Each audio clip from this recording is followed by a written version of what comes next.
how much time?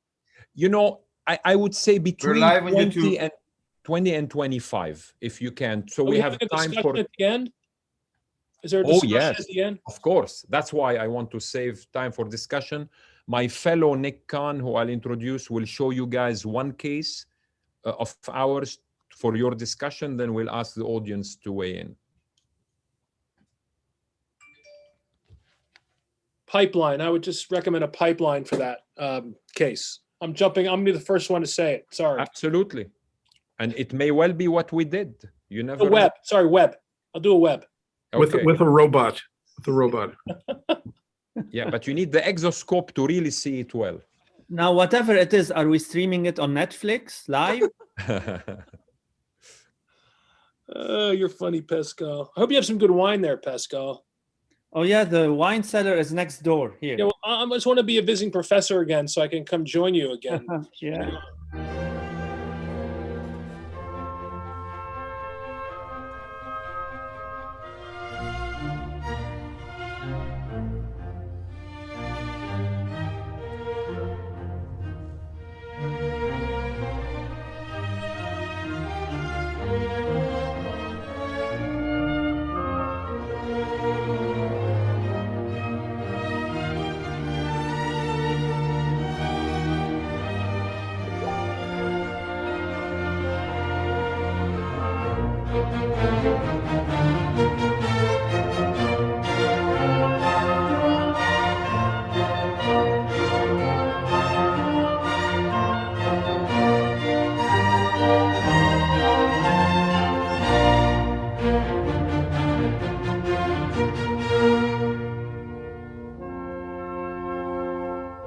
Going live in 5, 4, 3, 2. We are live.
Good evening, everybody, and welcome to our monthly episode of the University of Miami Cerebrovascular and Skull-Based Surgery Symposium.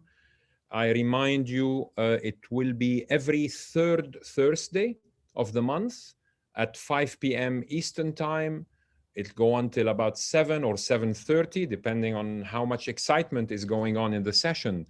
This is session 33, and on April 15, 2021, I will introduce our wonderful panelists at the end of my quick introduction, but here, of course, is a flyer, and that's the order in which they are going to present today. Those of you interested in our sessions for this symposium for the rest of the year, here they are. I'll show this slide again a little later if you're interested in taking a screenshot or saving it. We've just put it out yesterday in our social media, so you all know what's coming. And it's, of course, an alternating series of skull base and cerebrovascular. You can see we have spectacular people coming on board to keep this virtual education move going forward. For how long? I don't know. We'll see what happens with COVID, of course.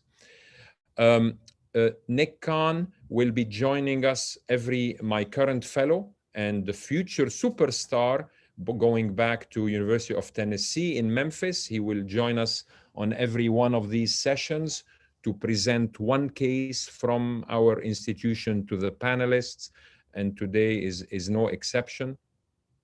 I'm Jacques Morcos, professor and co-chair of the department and director of Cerebrovascular and Skull Base, and of course my co-directors Carolina Benjamin, who runs our Keynes lab, the cadaveric dissection lab, and Carolina specializes in brain tumor and skull-based surgery. Here, Mike Ivan, director of research at the UM Brain Tumor Initiative, BTI, specializes in brain tumor, skull base, and epilepsy surgery, and Bobby Stark, co-director of endovascular. Those of you interested in pediatric neurosurgery, on one Monday a month, my colleagues and partners, Toba Niazi, Heather McRae, John Rageb, Shelley Wang, also have a fantastic series of pediatric neurosurgery presentations. Please join that.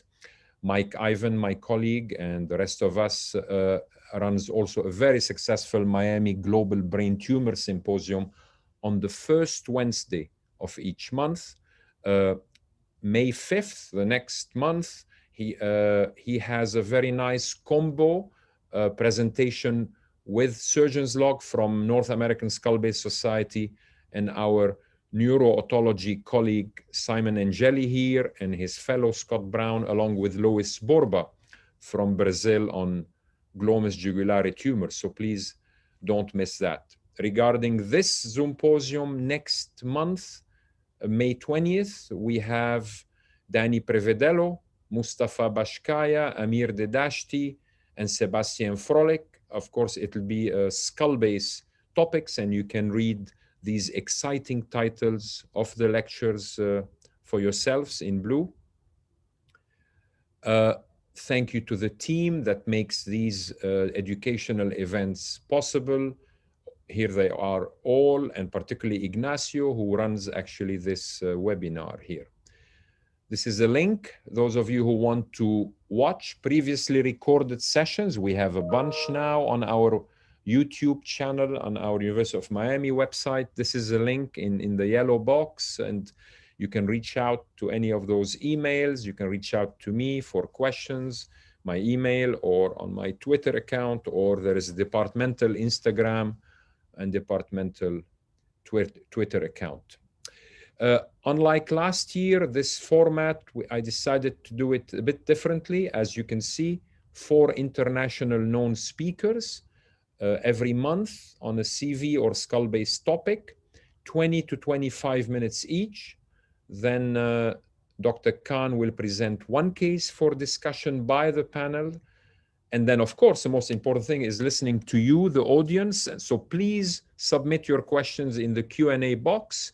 Throughout the lectures, we will, the co-directors and myself will look out for, try to answer, to have the panelists answer all of your questions. So now, my great pleasure is to introduce the panelists for today.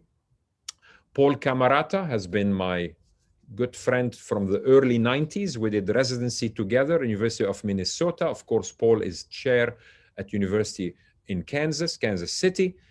Paul is a spectacular master skull-based and cerebrovascular surgeon, and I'm delighted he chose what might look like a basic talk, but is not basic at all.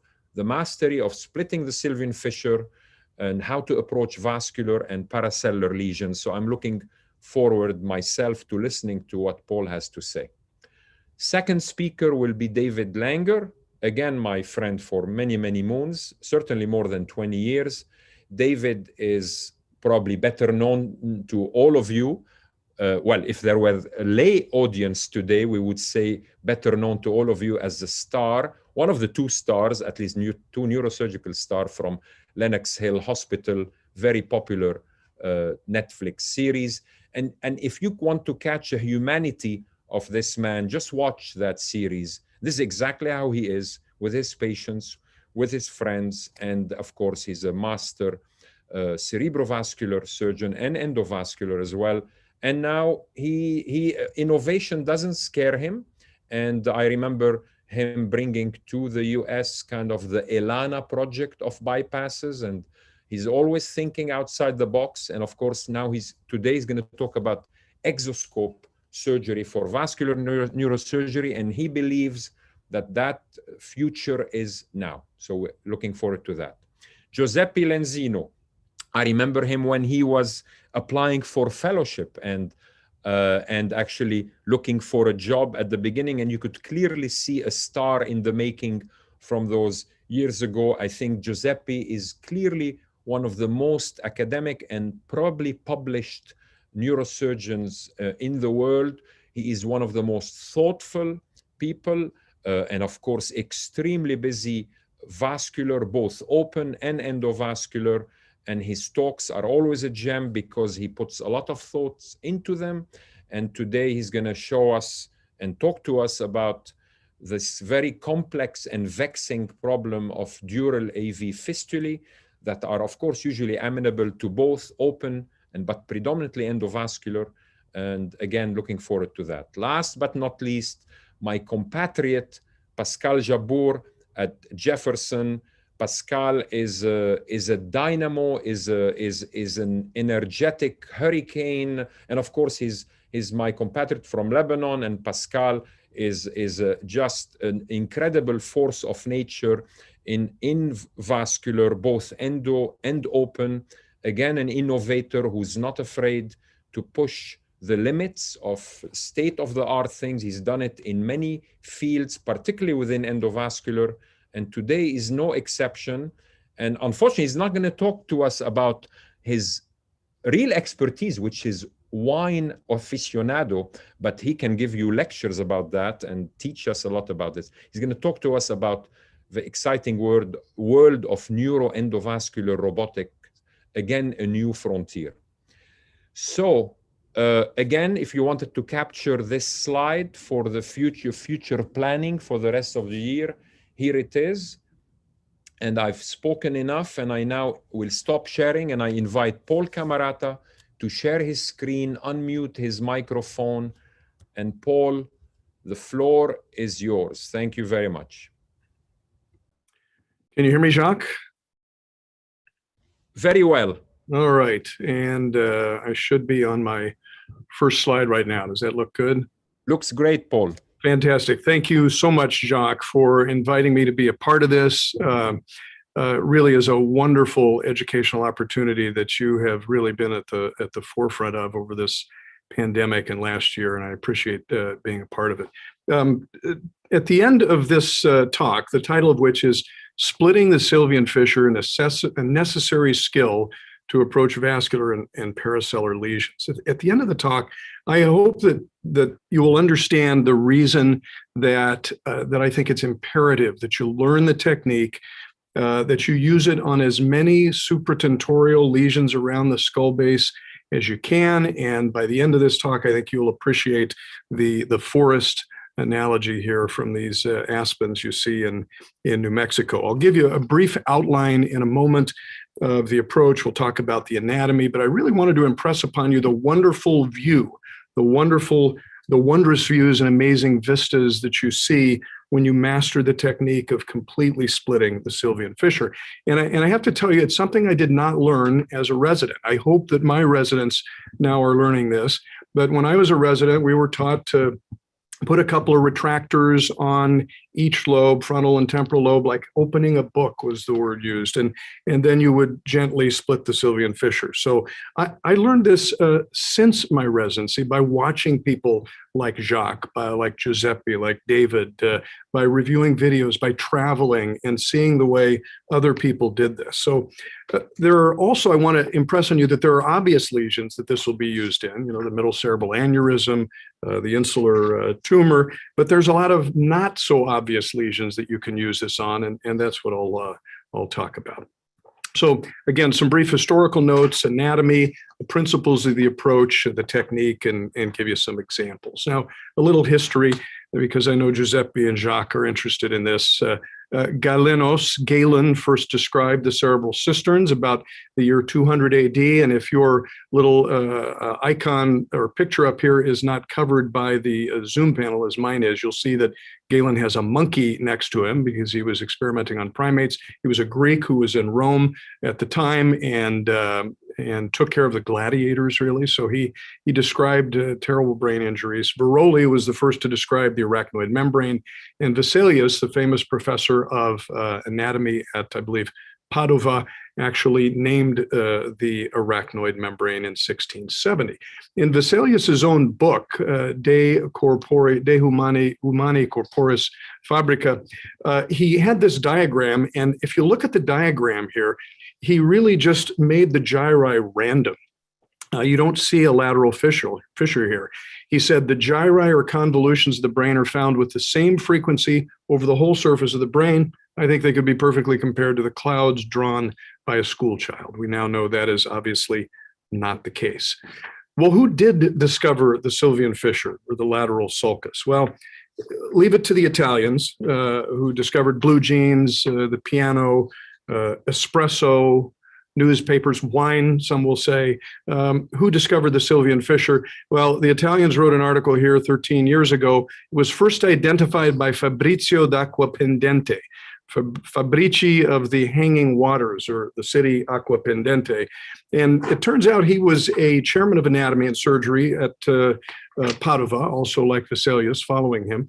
He discovered in color plates, so it was discovered in colored plates that he had painted. He wanted to create 300 plates of human anatomy and actually had created a number of these exquisitely painted. And they were discovered in San Marco Library in Venice. And actually, they were never published, so he doesn't really get the credit, Giuseppe, of discovering the fissure. But you see it here in one of these exquisitely painted diagrams that is currently in the San Marco Venetian Library. But who is the fissure named after? Well, it's Franciscus de la Bois, or Dubois, which Jacques would tell you means of the woods. And that's where we get his name. You've heard of Sylvan Woods. Sylvius is the Latinization of Dubois. So it's Franciscus Sylvius. He was born in Hanover, Germany, the site of where some may say the most proficient neurosurgeon in the world currently still practices, Majid Sami, who has split the fissure hundreds and hundreds of times, undoubtedly. So Dubois, or Sylvius, moved to Amsterdam. He developed a lucrative medical practice, and it was drawn and described for the first time in the book by Bartolini. And you see the fissure right here. You see the depth of the fissure and the insula in this first diagram from the 1500s. In there, it is published FS, that's Franciscus Sylvius. If you examine the indentations represented in figure 5, which you just saw, you'll notice they are very deep. The brain is divided from one side to the other by the anafractuosa fissura, which starts in the front part near the ocular roots and moves backwards, etc., dividing the upper part of the brain from the lower. And this was Sylvius in 1663. However, I will tell you it probably was an Italian, but not Sylvius, who was actually the first to describe this. Now, Sylvius, there's a little backstory that he discovered gin in Holland by using the juniper plants. This is patently false because gin existed about 200 years before Sylvius, but it's a cool story and great cocktail conversation. But what about this? This, in the Judeo-Christian tradition, is the Sistine Chapel ceiling painted by Michelangelo Buonarroti. And this, again, in Judeo-Christian tradition, God creates Adam.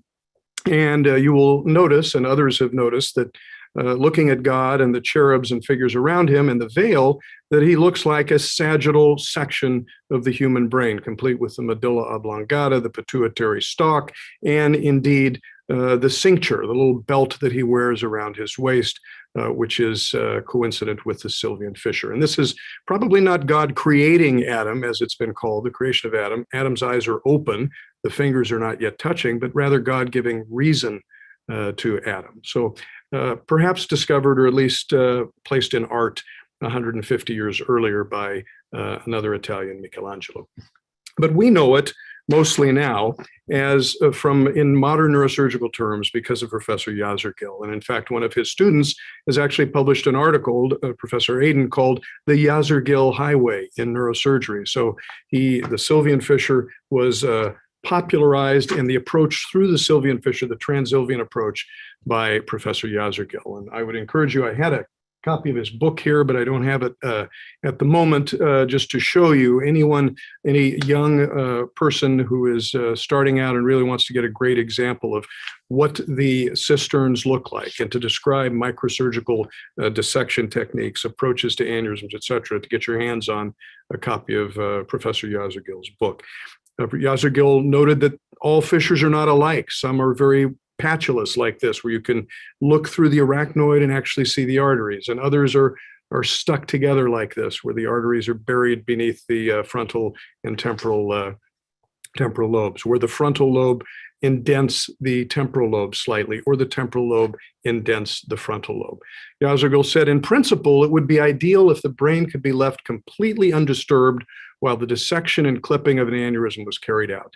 The craniotomy must take advantage of those natural planes and spaces which nature has provided to expose the base of the brain without significant brain retraction. And that is the real reason that you should all learn to split the Sylvian fissure. One of his disciples early on, an American, John Fox, who was in the United States for many years, and this book is still available in electronic form, The Atlas of Neurosurgical Anatomy, with exquisite pictures of the terrinal approach and the Transylvian approach. Fox says, as we have gained more experience, and I think all of us on the call would probably second this, we have opened the Sylvian fissure more and more. So Fox's reasons, why do we do it? Small vessels are not compressed by the arachnoidal bands, less resistance and hence less brain retractor pressure to the frontal lobe and the temporal lobe. Traction on one lobe does not pull or injure the other. Fewer bridging veins need to be sacrificed. Back in the day when he published this book some 40 years ago, was perhaps a little unusual to preserve the olfactory nerve in some of these cases, and minimal traction on the perforating vessels and aneurysm. Why avoid traction? Here's an article I found from Manny DeHavny and Peter Giannetta's lab from 1975. This was in the Surgical Forum, which some of you may get. It's published with the Clinical Congress, the American College of Surgeons, every year. And you see the damage caused by only 40 torr of brain retraction for an hour. This is in a canine brain. And they placed strain gauges on retractors and showed the amount of pressure, upwards of 40 and 50 torr, that was exerted on the underlying brain by retractors. And that just doesn't happen when you completely release the Sylvian fissure. So why split the fissure? Some would say because it's there. Because there is less brain retraction, more brain relaxation, and better exposure. Why not split the fissure? Many would say, you don't need to do it in every case. And it is time consuming. There's a risk of peel injury and microvascular injury. And all of us have probably been there where we were perhaps a little aggressive in splitting the fissure, and there can be some peel injury.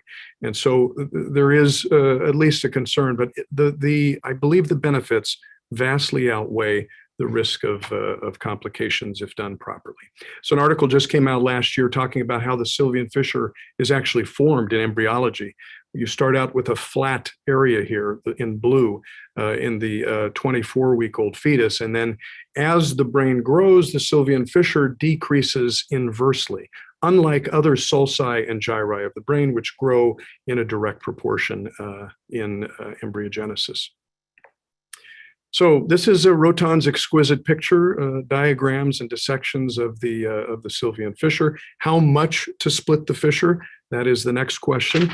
And I always say as much as you possibly can, as much as it gives you additional space, because it relaxes the frontal lobe. Anatomically, I'm just going to briefly go quickly through this. It consists of a stem, which be a perforated substance to the temporal pole, and then laterally divides into the several rami, the anterior ascending ramus here, anterior horizontal ramus, and the posterior rami. These two delineate the pars triangularis, and then the insulopercular part, which is back here. So not all fissures are the same. When we are allowing our residents to split a fissure, we would hope that we can start on something like this, the octogenarian with a very patulous fissure, but some of them are like this. John Fox wrote that sometimes the fissures appear to be very undissectable, but as you get deeply into them and move deep, they become easier, and it once again opens the world to you. So the goal: release the frontal and temporal lobes as completely as possible. Dynamic retraction only. I no longer, as I was taught back in the dark ages, to place retractors on both sides. You just retract with your suction, plus or minus with patties. Widely open the corridor to the paracellar and subfrontal areas, and use sharp dissection whenever possible. Gentle bipolar spreading. These are just some techniques. Teasing the arachnoid with jeweler's forceps, I'm sure that all of us use. Gentle dynamic retraction using micro scissors and arachnoid knife. And the other thing is, if one technique doesn't work, if you find that teasing the arachnoid is tearing the pia in a particular person with a very friable brain, then choose another. Use the arachnoid knife or micro scissors. And then starting proximal. Some people start proximal. I usually start distal, quite far distally, superficial to deep, deep to superficial. I try and avoid mannitol and CSF drainage if at all possible to keep the fissure full. At the beginning of the case, I split the fissure for ACOM aneurysms, for MCA aneurysms, carotid aneurysms, you name it. I split the Sylvian fissure just because it's such a gratifying technique to be able to move the brain gently with the suction without tension. So let's just go into the obvious cases where you would split the fissure. An MCA aneurysm, Sylvian AVMs, insular gliomas, and then the less apparent times, medial sphenoid wing meningioma, olfactory groove meningioma. Who would think of splitting the fissure for that? The classic technique is interhemispheric or subfrontal, lift the frontal lobe. But you'll see by splitting the fissure widely, you can get access to cellar, paracellar lesions, even supracellar lesions very nicely. What tools? They're the basic microsurgeon armamentarium, the round knife, the sickle knives, the Yazergill round knife, the bell tip suction, micro scissors, jeweler's forceps, and bipolar. Let's see here. I think a couple of videos now, and everyone will recognize this as a Professor Yazergill dictum. Okay, this is slicing the orange, right? So you're peeling away the cranium first, and then you open the dura, and then this is the dura being opened. But then the dissection of the Sylvian fissure, as Professor Yazergill said, is not, it's like trying to open an orange. You don't pick a little crack in the orange between the wedges and try superficially to open it up. You stick your finger deep in once you have an opening, and you split it from the inside out. And so that's the way to open the Sylvian fissure, by going deep. There's the expression duc in altum, go out into the deep, stick your finger in and go deep. It's also a football, go deep.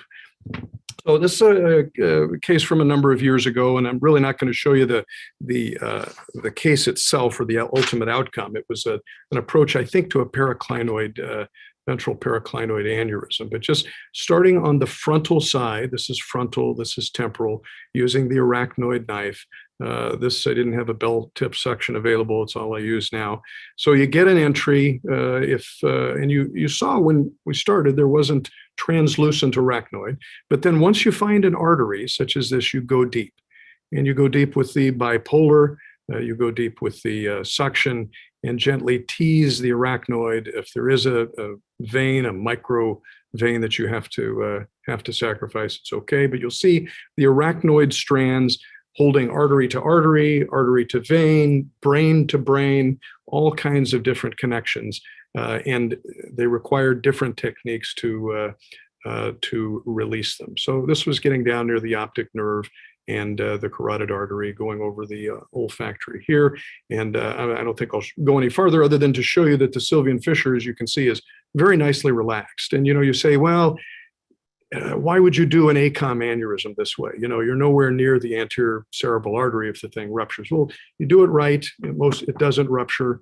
You go down here, you relax everything, and it's much nicer to get control right here with the sylvian fissure wide open rather than just sticking a retractor under the frontal lobe and lifting up the frontal lobe to see the ACOM. So this was another case. Trying to remember what this is. I think it's another. It's an ACOM aneurysm actually, and again, starting to split the fissure there near the rami of the fissure laterally. And here you see it looks like, boy, this is. How are you going to get into that fissure? There's no arachnoid at all that you can see, but with a little bit of dissection and sharp dissection, you don't see, me sticking a Roton 6 in there or a hook or anything blunt. It's really just the bipolar, the suction, and sharp dissection. And as you separate the frontal from the temporal lobes on high magnification, you see you can go deep. It opens up. As I was describing the folding of the inferior frontal gyrus and the superior temporal gyrus over the sylvian fissure, it traps the open fissure underneath. So even though it's stuck like glue at the surface, if you can get through that without creating significant peel injury, then once you get deep here like this, it becomes fairly straightforward. So let's go to the next case. And this is, I think, just this is an aneurysm that had been sent to us after having been coiled, just kind of your run-of-the-mill middle cerebral artery aneurysm a couple of years ago. It was done at another hospital. You can see the neck of the aneurysm right here on this 3D CT. Probably not a coilable aneurysm, or one that would be better treated clipping. And this is the initial coiling result, which looks very satisfactory. And this is a year later, where you can see how the thing has recurred at the bottom. It's just not possible to deal with this aneurysm without a very wide splitting of the sylvian fissure, so that you can see the distal MCA branches, the proximal MCA branch, and the aneurysm, the entire aneurysm itself. And you'll see when you do split the fissure widely, not only at the normal place here, but going back as if you were going to expose, the entire insula. As you do so, the frontal lobe and the temporal lobe very nicely separate. And I'm just going to fast forward here till to see the lesion with the coils in it. You see no retractors here, just the frontal and temporal lobes completely laid apart, and ended up, cutting and removing these coils. And at the very end, you see sort of the sylvian dissection. You see the aneurysm clipped off here, the base of the aneurysm here, and you can see once the cottons are removed how widely split the fissure was. And then just very briefly, a couple of other cases to show you sort of taking it, why would you split the fissure for a craniopharyngioma? I mean, this is another case that when we were removing this, we thought anytime, and this is sort of something that we do in all of our cases, anytime there's a very calcified lesion at its base here, anytime we're getting near the clinoid, anytime we're getting near the medial sphenoid wing, we're going to split the fissure. And that way you get facile and you get more experienced with it. This is just the end of the case, showing the craniopharyngioma down here, the A1, the M1. As you zoom out, you can see what a wide splitting of the fissure is. Here's the M1 all the way out into the insula, and the tumor was down here with the optic nerve. And then lastly, another case that really is not a typical fissure split case is a big olfactory groove meningioma. And Sammy wrote a few years ago of their extensive experience with dealing with these from a terional approach, and really about the only way I do these anymore. And again, the standard, thought is, well, it's right here under the skull, just go at it from the frontal approach. But by going at it from a terional approach with a wide splitting of the fissure, you get a tremendous vista all the way, again, depending on the consistency of the tumor as well, all the way to the top of that tumor. I'm just going to show you briefly at the end of the case. This is sort of the meningioma being resected, what kind of an opening you can have. So this is the end of the case. And again, the fissure was split, no retraction to remove this lesion. But again, not a typical lesion you would think of splitting the sylvian fissure for, an olfactory groove meningioma. But if you read Sammy's reports, they widely split the fissure for every one of these. So in summary, just begin where the frontal and temporal lobes are in apposition, where you see transparent arachnoid. Stay on the frontal side of the sylvian veins if you can at all possible. Go deep, do canultum. Gently spread the lips of the fissure from inside out, applying pressure to both walls. Keep the peel surfaces intact. Use the arteries as your guide to the fissure. It's a useful tool in approaching diverse pathologies in the paracellar and subfrontal areas, interpeduncular cistern, the medial temporal lobe, even the medial sphenoid wing. And you'll find once you see this, that you will use it on more and more and more cases. Use the inside-out technique, keep the peel surfaces intact, and use your arteries as a guide to the fissure. And remember God's cincture. Okay. Paul, that's terrific. What a nice mix of history and technique and skill. I'm sure this is very well received by everybody. Thank you so much. As you know, the format is we're going to listen to everybody first, and then we accumulate the questions. Beautiful.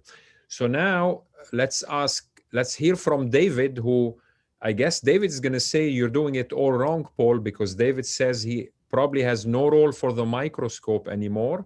But of course, I'm sure he still splits the fissure. But anyway, David, all yours. Tell us why the future is now with the exoscope. There is no role for the microscope anymore. I mean, I say it. I really believe that, actually. So I decided to actually put a new talk together for this because to show not just some of the extreme vascular cases that I've done with the exoscope, not just to show what can be done and should be done, but the opportunity I think the young neurosurgeons of the world really have to benefit from this incredible device. And I'll start my. Thank you for, I think that I tell people all the time that COVID has given us, COVID's been a great thing. Ultimately, it's going to impact our ability to train, our conferencing, learning. It's just incredible. I think, when very early on in COVID, I saw these virtual talks as such a valuable asset. But there's no one better than Jacques Morcos because of just your relationships, your people skills, your incredible knowledge, and the fact that the way you've organized these things over the years. This is just the ultimate weapon. And I don't think personally anybody should even try in skull base or vascular because you've mastered this medium and you deserve a lot of credit for that. I think you fully take advantage of it. You've organized this in such a great way, and we're blessed to have you. I think there are a few people that could have pulled this off at such a repetitive way and be really persistent with your great team. One thing I saw your fellow Nicky with the pen tie. I think he had a pen tie on. Love that. And also, I've known Carolina. I met Carolina when she was in New York. Chandra Sen spoke so highly of her, and she ended up with you in really just such a wonderful place. I've known Bobby Stark since he was a medical student, and I haven't met Michael, but I'm sure he's equivalently as talented. And Jacques, you've managed to surround yourself with great people, and it's a credit to you and your creativity and your hard work that you've been able to do this. So congratulations, and thank you again for having me. I sort of agree with everything Paul said about the fissure, and I also want to point out the importance, before I talk about something I do, is just the importance of great teams. I've become a huge proponent of this, and as you get older, the Einstein fraction that ego equals 1 over experience. It's so true. And I got to thank every one of my closest friends and colleagues here, the original core 5 of us that really started the Lennox experience, John in the front, Rafa, Jason Ellis, and Mitch. They're all really a part of this. And I couldn't have gotten away with doing some of the things I do without a group of people that I knew would have my back and wouldn't criticize me or say I'm nuts, which I am. But you have to have great colleagues to be creative and innovative, because there's too much at stake and you're going to make mistakes, you're going to fail. And you have to have people that respect you and know what you're really about, that you feel confident in M&M and do these things with the right purpose. And I think we also have 2 additions to our team at Lennox, Dave Gordon and Yafel Sarul. Dave comes from NYU, Yoffel down from Miami. He used to work a lot with Bobby, actually. And I'm just want to point out that these guys have all contributed to this talk in their own unique way. So the microscope, I love this picture. I'll get back to the picture in a second. This picture of Harvey Cushing at the Brigham around 1928. You can see this nurse on the right writing stuff down. It's like a rep or something. Maybe she was selling like, I don't know, gauze over your face. Then you have his assistants. This is actually the first electrocautery surgery. You can see the electrical box off to the right and where his assistants are. And you can see the gallery sort of stretching and trying to see. But the ability to see and illuminate has really been the biggest challenge of neurosurgery from its inception. And I would argue it's impacted not just surgical training on your own, but how you train a resident, how you work with your partner, how you share the experience, how the whole team experiences the surgery so they can be not only an asset to you, but can contribute in a substantive way. I think the microscope's gone through evolutions. Obviously, these are wonderful devices. I'm a huge Leica guy.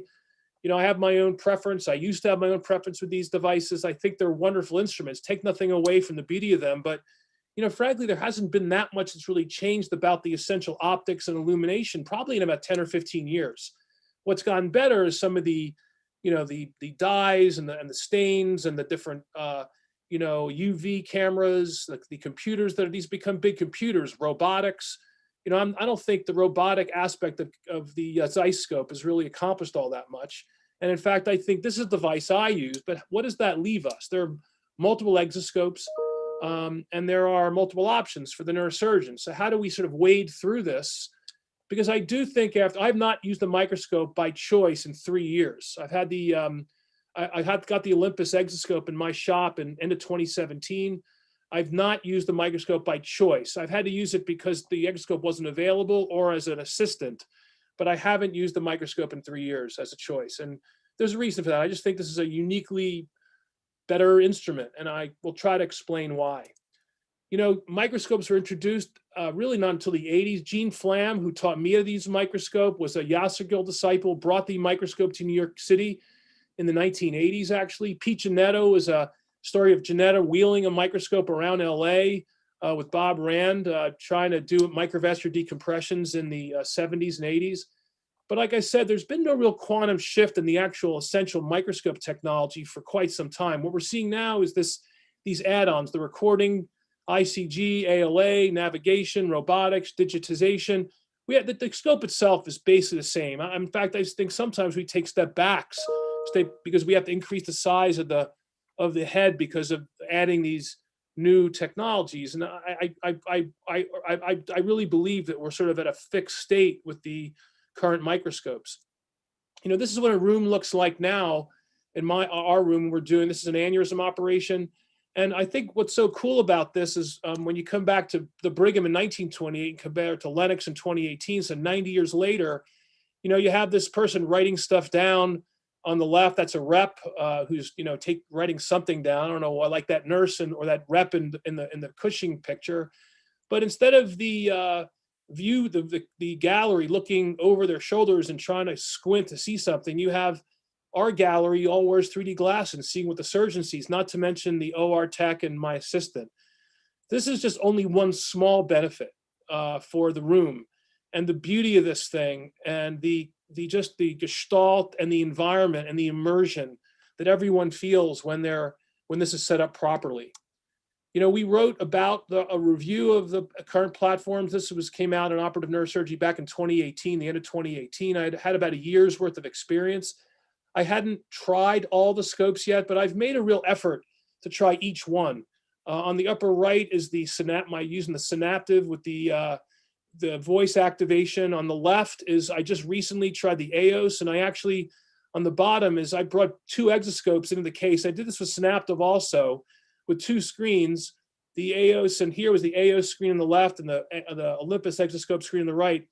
Just to, sometimes when you use one, wow, this is amazing, and then you kind of, it's like the last person you interviewed that guy was the best or woman was the best. You have to put these things side by side and learn about them, including the microscope, I would add.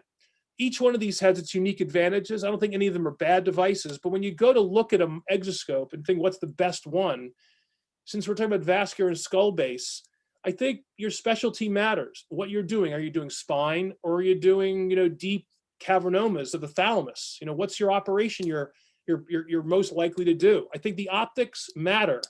They're not all the same optics. The price may matter. If you're a mouthpiece surgeon, I don't think any of these things are going to work very well unless you're going to get into the voice activation of Synaptive.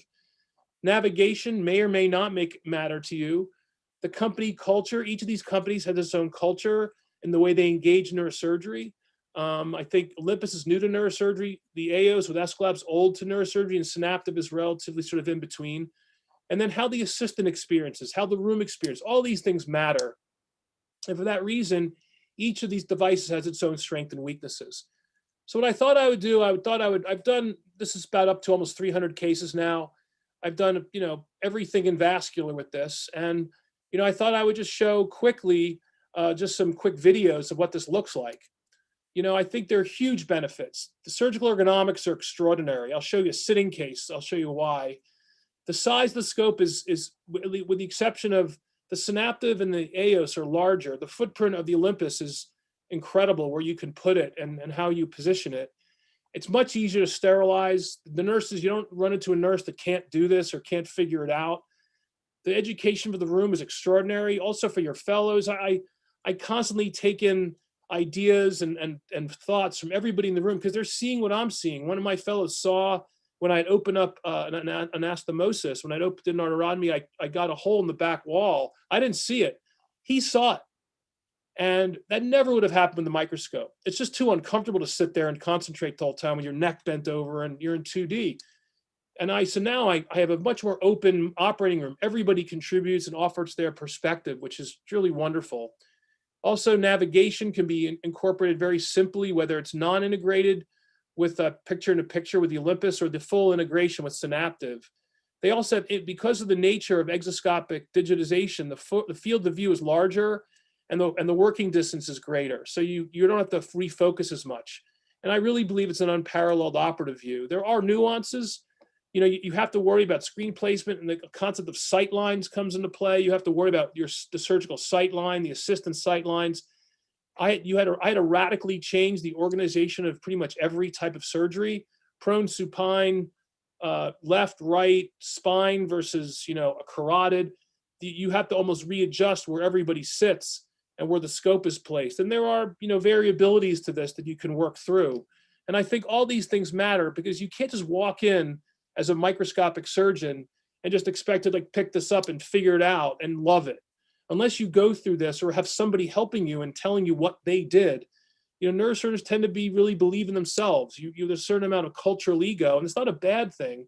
But to make this transition, you're going to have to let your ego down and get some advice about the best way to set your rooms up, because it ain't going to work if you just do it the old-fashioned way. I saw a talk by a guy named Seth Stevens-Davidovitz, he's basically a data analyst, internet explorer, amazing guy. He's basically a sociologist who gave a talk on data. And he basically what he did is he looked at the social media posts of women about their husbands and compared those to the Google searches of their husbands. The social media posts were most commonly, my husband is the best, my best friend, amazing, the greatest, so cute. Whereas the searches were, my husband is gay, a jerk, amazing, annoying, and mean. And I always say, you don't want to live an Instagram life and you don't want to live a Google life. You want to keep your eye on the boat. But by the same token, I think part of the reason why people have struggled with this is that when you're operating, everybody sees what you're doing.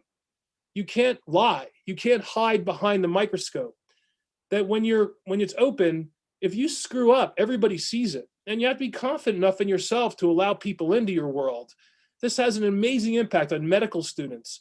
To see the brain experience surgery the way we did, and we had that 30-second view for the first time, let them see the whole darn operation. The impact is enormous. I really believe this is going to convert more medical students to our business, especially spine. No one can see a spine operation as a medical student. This lets them in, and it lets them see everything, because spine, when it's done properly with magnification as light, is an exceptional thing. And the students love it now. They love to watch this stuff because they can really see. And that's the beauty of exoscopic spine surgery and exoscopic cranial surgery. This is the problem with the assistant. When I took these pictures in our hospital, this is insane, especially when you're assisting and trying to teach. It's uncomfortable. I find I can teach, I can sit back, I can sit on my chair and just watch from 10 feet away. And I enjoy the surgery. I like watching my partners operate when I'm assisting. And you're comfortable. You can contribute as a mentor. You contribute as a partner, as an attending, and not be uncomfortable and just really see the surgery for what it is. And I find I'm much more involved. It's not uncomfortable for me. You can concentrate more. And this is a huge benefit, something that we never even thought of before as far as the microscope goes. So I'm just going to go through a few vascular cases. This is the setup for a carotid endarterectomy. It took me some time. This probably was the most strenuous in figuring it out. And then in the OR, it looks kind of like this. You're kind of looking over the microscope. This exoscope, the Olympus, you always look over it. Synaptive, like, should look under it, and EOS is somewhere in between. But the Olympus is best served at a working distance at about 250 and 300 because the arm is low profile. You can look over it. I would also point out the angle of the scope versus the angle of your neck. In all these pictures, the angle of the scope is normally the angle that your neck takes. One of my closest friends is a pediatric heart surgeon, retired at 53 because of severe radiculopathy. I have a little kyphosis already, and my neck does not hurt anymore after giving up the microscope and giving up loops. I don't use loops anymore either. You can actually put your loops on and put the big 3Ds over it and use them if you want to. I just don't even use loops anymore. And this is a typical carotid. I do it skin to skin. This is a great way to learn how to use it. It gives you the haptics and the feel of using it right from the beginning. And I'm just doing the skin incision, going all the way down, coming all the way through, doing the entire surgery. I'll brush through this just to accelerate it. I'm doing the entire operation with some guys close with the microscope. Some people use loops still. But this is the visualization, the angles. I can look right up the barrel of the lumen, which I think is very hard to do unless you're really bending over with loops. And with a microscope, the gear shifts often hit the table when you really drop it down. So I can look straight up the lumen and make sure there's not any adventitial, loose adventitia or stenosis beyond my, when I pull this out. And I think that this is a unique thing that, didn't come to me right away. When I got into this, I was thinking, just cranial. I didn't even consider spine surgery. But even for those who do spine surgery, things like L5-S1T lifts, the angles on these things can be really severe. And it's hard on your neck. You can see this angle. It's hard to tell here. It's hard to get this angle with the microscope. And if you're doing with loops, you're literally looking like this. And I watch the vascular surgeons and I kind of chuckle about it. This is the position of an aneurysm, similar picture from before. And I'm going to show you two really challenging aneurysms, not like just here's a small PCOM to clip. This aneurysm we did about 8 months ago, a ruptured aneurysm. It was not appropriate for PIPE in a ruptured situation. We weren't going to sit on it and wait or do some crazy thing.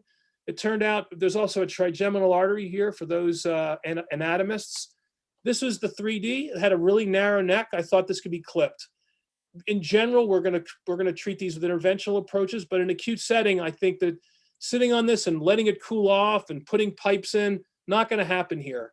And this is the case, with the exoscope. So I agree with Paul. I start every case distally, and I'll again scrub through this to get down to the nitty gritty. So this case involves suction decompression. It involves clinoidal resection, stacking clips, and this is all through the exoscope. I do put retractors in at the end once I get the Sylvian Fisher split, particularly for drilling. I love the Apex knives. I saw Paul using the round one. I like this back cutting one pretty much for everything. I think Apex knives are wonderful. I use the NSK drill. I think that the drill actually doesn't kick as much. It's much smoother. So we do a full clinoidectomy to get proximal control here. I don't think having just neck, and here you're seeing this is a 1 millimeter diamond on the cavernous sinusoid. You'll see a little cavernous bleeding here in a second. Now I have the full clinoidal segment through the dural ring. I'm going to fully trap this aneurysm and then suction decompress it, fully trapped. Here's the ophthalmic artery just to keep it totally. Suction decompression, fenestration. We didn't get the fenestration quite down far enough the first time. I'll just show you the final clip position. So here's the final clipping. Once you suction it, usually you get enough blood out of it that it won't refill as long as you're trapped. and then the second fenestrated clip. But these are, these are varsity cases for vascular. This is all exoscopic. There's no limitation. You see everything you see and more with the microscope. There's the final clip position, temps off.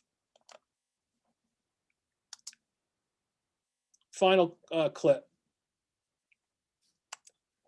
This case is a ruptured P2 aneurysm. This is an aneurysm too small for coils, had a diffuse subarachnoid hemorrhage. You can see that we didn't see an aneurysm on the original. I draw your attention to right here. We did not do a 3D, which we probably should have on the first time around, but there was nothing obvious.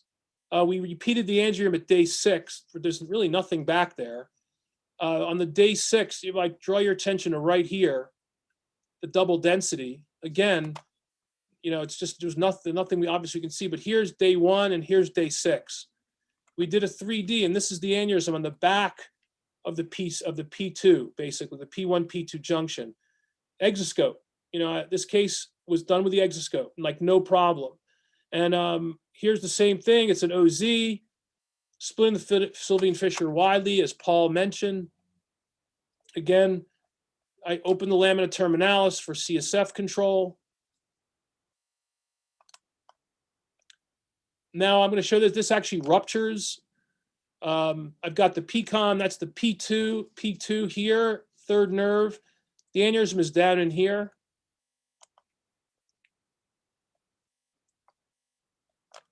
I'm just dissecting as I went back and looked at this, like, what? I mean, I just over dissected it here. Starts to bleed. I don't have great proximal control in this case, obviously. We have adenosine in the room. I'm going to play this in real time to show you the movement of the exoscope and the bringing in the assistant. So my assistant comes in with a larger sucker. So I've got a ruptured P2 aneurysm here. We give adenosine to slow the bleeding down. This is with Erez Nosek was with me on this case. This is a number 10 sucker coming in. I must say I had a fair amount of anxiety here. This is I didn't have great exposure here of the basilar. And, I think Ali Krish probably would have the transcavernous. This was potentially very dangerous. But I'm showing it.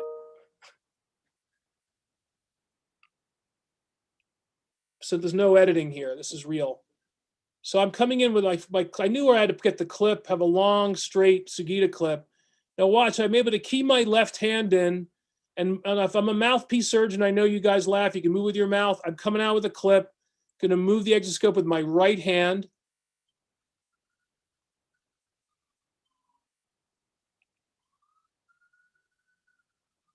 Autofocus. We gave another shot of adenosine. And now I've got the clip angle I need. I just needed a little bit more on the optic nerve side. And have the aneurysm now.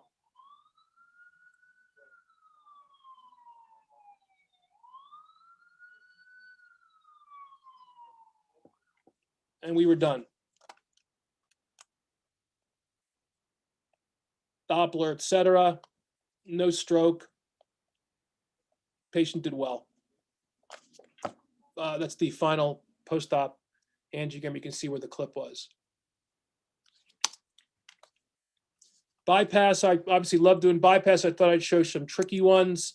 This is a Moya case, multiple strokes. I won't bother, but you can see the Moya. Spec defect on Diamox. I use Nova for every case, 58 cc's in the left MCA. Relatively poor collateral, only 13 or so from the PCA collateral, 92/7. I'm sorry, 13 cc's extra on the left PCA, only 5 from the ACA. Everything's through the exoscope. The harvest, the craniotomy you can do. These make for great teaching videos also. Everything's done to the exoscope. Cranie, the bypass, the vessel harvest and the adventitia. You can see how beautiful these videos are. Just want to point out one little trick I learned from the Japanese guys. Basically, if you put this, that's the 12 o'clock stitch at the toe and the foot. You can put a needle in your first stitch on essentially the back wall and leave it there. That's the heel. So I like to do this, especially when they're really for MCA by these Moya cases. Just leave the needle there. It holds your back wall away, and then you can just do the front wall. Just tense that back wall away from the front wall. Works great, and I'd really recommend this. These are Scanlan instruments. I've actually switched to Charmant recently. I really like the Charmant instruments. The needle holder and the tying forceps is even tighter than the Scanlan. Obviously, we're just going to recirculate, and you're good to go. This is probably video of an internal. This is probably the largest aneurysm I've bypassed. I think some of you guys have seen this. This is like 10-centimeter aneurysm with this flow channel inside of it. This is just the flow. This area of bright signal is the flow channel inside of it. You can see it was like almost this is the M1 sort of way elevated. You can see the ACAs are all pushed over. This is the flow channel. And this is our bypass point. This is actually relatively simple, ultimately. A bypass and a distal deconstruction. There's even a Sylvian fissure we could operate through. And I like the IMAX for this because the IMAX is great for MCA flow replacement. Here's that, again, that flow channel. So we did an IMAX graft with an anterior. I love the anterior tibial artery. It never spasms. It's just so reproducibly terrific. You can see the size of this thing. So our plan was bypass IMAX to MCA, distal occlusion, then come back and take this proximal portion with the, this is a Nova showing there 85 cc's in the M1, which is a lot. Sometimes there is low flow, and then that's why I chose an interpositional graft. But here's the setup in the OR. This is a left-sided cranies. The screen's on your right. Exoscope coming over my left shoulder. Here we're finding the IMAX. This is the orbit. Here's the IMAX and the infratemporal fossa. You can see the amount of flow we get from this is just terrific. We dissect down to the M1. Now we've got the anterior tibial artery here. Same technique. I'll run these usually. We'll run in general, I'll run this rather than interrupted. I'll do the distal first so I can flip the graft back over to get the IMAX. So here's just see the flow coming from IMAX here in a second. I'll just bring this.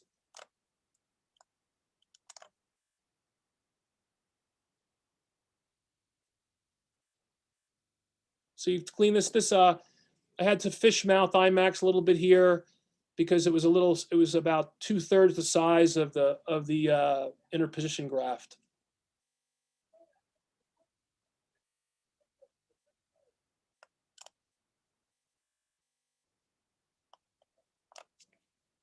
You can see the flow you get from this. You can't really measure cut flow from this. It's tough.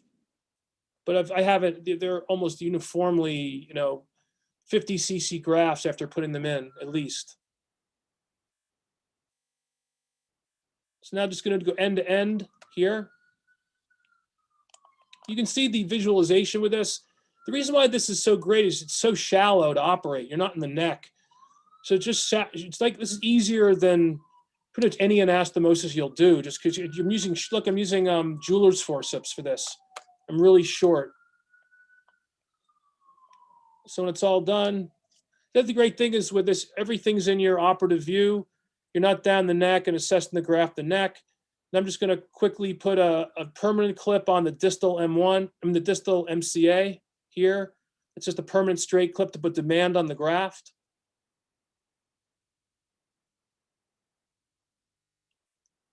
And I've got the whole thing in my field. Measuring flow with the Charbel flow probe. ICG angiogram. What's amazing about this is after here, you can see with just the clip, that whole flow channel is gone. Just from, there's no demand, no outflow. Now we just went ahead and coiled this big sort of patchless thing. Whether we need to do that or not, I'm not sure, but I think it's good to get this to thrombose as quickly as possible rather than waiting for it to go on its own. And this is the A1 wrapping around that. This is just a sitting case. I draw your attention on the right to the angle of the exoscope here. Their sitting is just freaking incredible. That you can see things. This is looking over. This is the dural fistula right at this level of the vein of Galen. They need a simple clip. And you can see the view of this, the tentorium, and I'm comfortable. I'm not like bending down and all out of sorts looking high up there. This is where it really shines when you have these angles. Again, I look at the angle of the exoscope versus my head, and you can imagine if you did microscope in that position, the position you'd have to be in. This is an example of in the OR, the concept of immersion versus submersion. I think that I think of operating with a microscope like operating on a periscope in a submarine. You see everything, but it's round, and you see this dark ring around you. This is immersive. The large screen, at the edges of your visual field, you don't see them. You see light, but it's not in focus. And I've tried to understand why this is so much more kind of enjoyable. You don't have that black ring around you. It's just it's almost your entire visual field is full of the information you need to operate. The Times wrote about this. They came and spent the day with us. But we as neurosurgeons need to lead the way in these new technologies. And it's important for young people to be innovative, take risk. This has been, I think, one of my most enjoyable things I've done. I really look forward to using it. There's no question in my mind it's going to be disruptive. It's just a matter of time. I don't think it's going to totally replace the conventional microscope, certainly not in the next few years. But I would imagine within the next 20 years, we're not going to have microscopes anymore. As the younger generation adopts this and learns on it, there's really no use for loops either. Loops are bad ergonomics, not as good a light. You hit heads and spine, your light's all over the place. I think for mouthpiece neurosurgeons, it's going to be tough. It really disrupts your workflow. I don't think it's easy to do, and I wouldn't recommend it. The transition for a foot pedal neurosurgeon like me was very easy. But if you're a mouthpiece guy, I caution you because your whole, feng shui is going to change. Fatty pointed this out to me. He noticed that in my videos, I'm not always in the center. And it's true. When you're a foot pedal surgeon, you get to being operate in different quadrants. You're not way offline, but I'll be okay, a few 10, 15 degrees off the center. The mouthpiece surgeons aren't. And if you're not comfortable with that, you can't do this. Now, I would argue that the synaptive, which is a voice activated, solves that.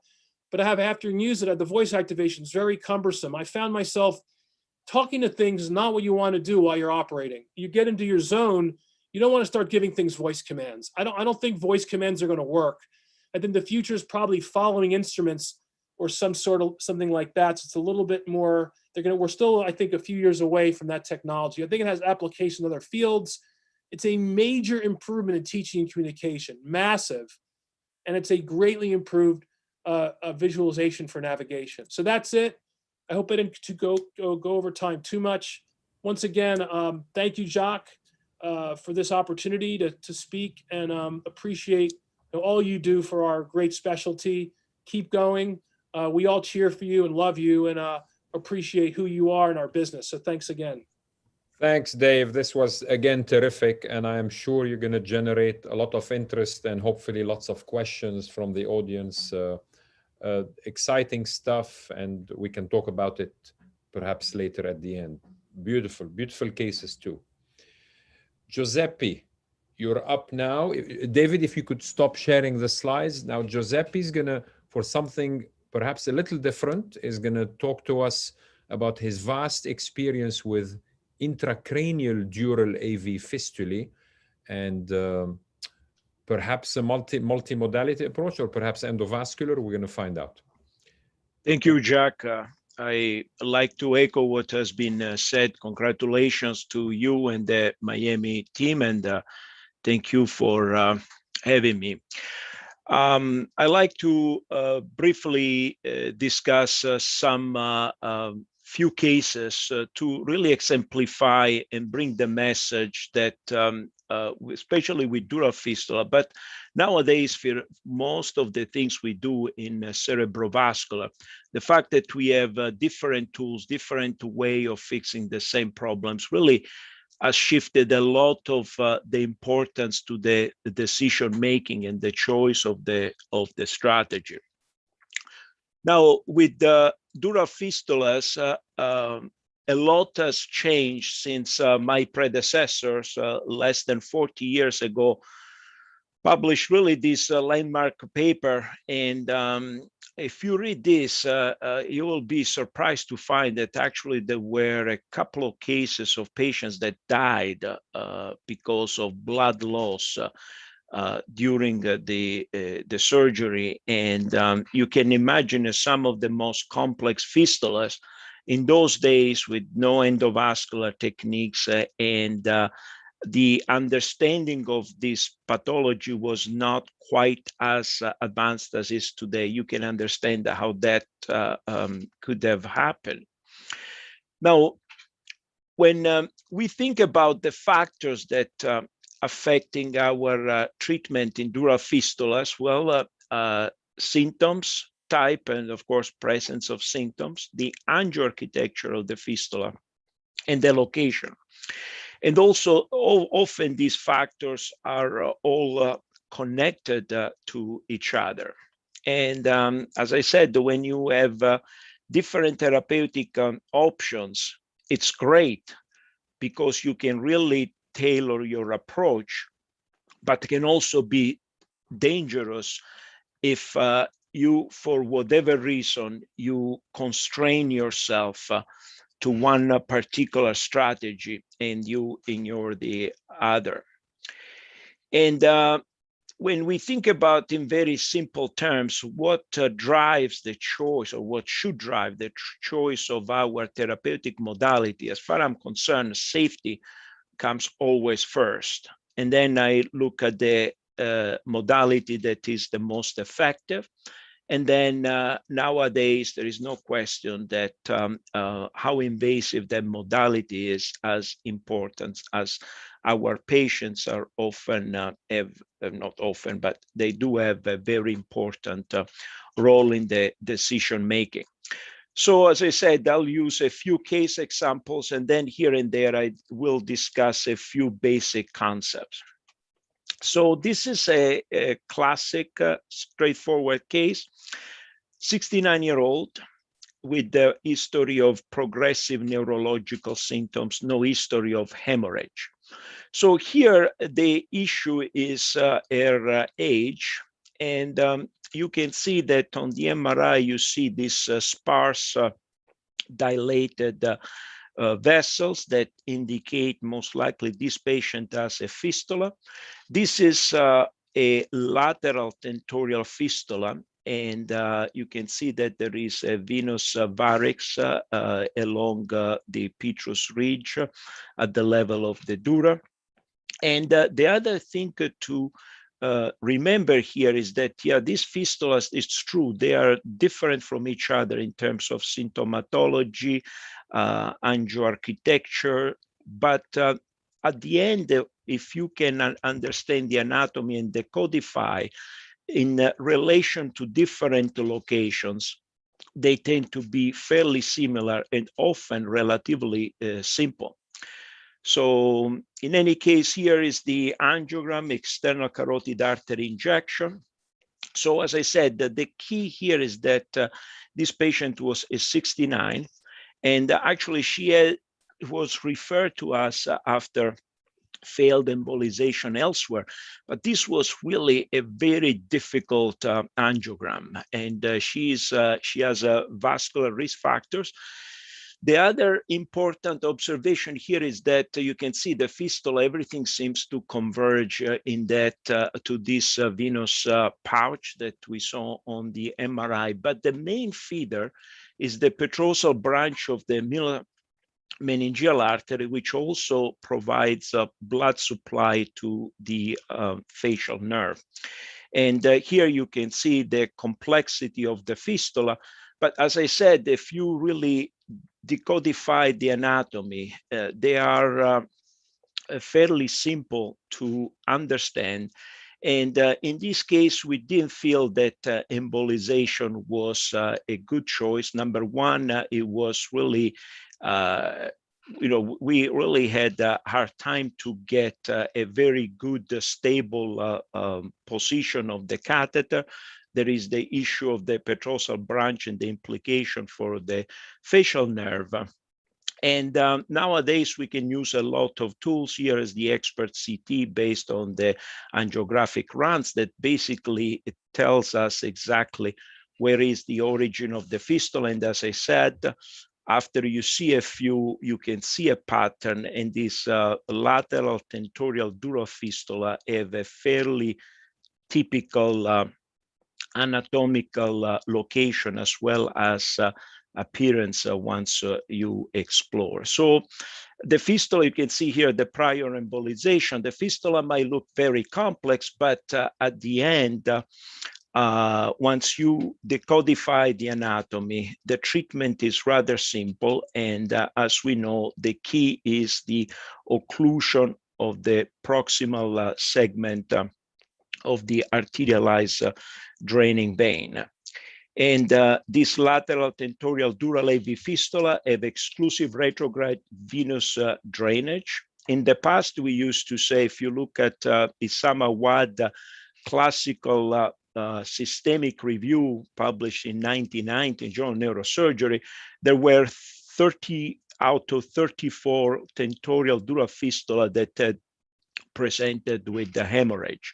Nowadays, it's not that uncommon that we found them in patients with progressive neurological symptoms without hemorrhage, but we see more and more often even incidental tentorial dural AV fistulas. And this lateral type typically involve the superior petrosal venous system. So, as I said, once you decodify this patient, we didn't feel embolization was the best choice. Why? Because we had a fairly straightforward surgical solution, and you can see this is nothing more than a classic retrosigmoid approach. And you can see here is the tentorium and the petrous ridge, and you can see the typical, they have a classical typical appearance, all the arterialized feeders converging into the larger draining vein as it emerges from the dura. It's nothing different than an aneurysm. It's important to skeletonize the proximal portion of the vein, clean the arachnoid, but the treatment, it's fairly simple. It's closure, interruption of that proximal portion of the draining vein. These are very gratifying cases. You can see here is the post-op, the clip. This is not a hemorrhage. This is actually the thrombosis that you see on the CT of that large venous varix. And you can see after only 6 weeks on FLAIR MRI, there has been partial regression of the dilated veins. And you can see here the regression of this thrombosed venous varix, that it's like a scar, it retracts. And so now to bring home the concept that you cannot be really a prisoner of one strategy, I will show a fairly similar case, but with different characteristics. First of all, this patient is a 54-year-old who presented with persistent facial pain and pulsatile tinnitus. Again, a typical lateral tentorial dural AV fistula.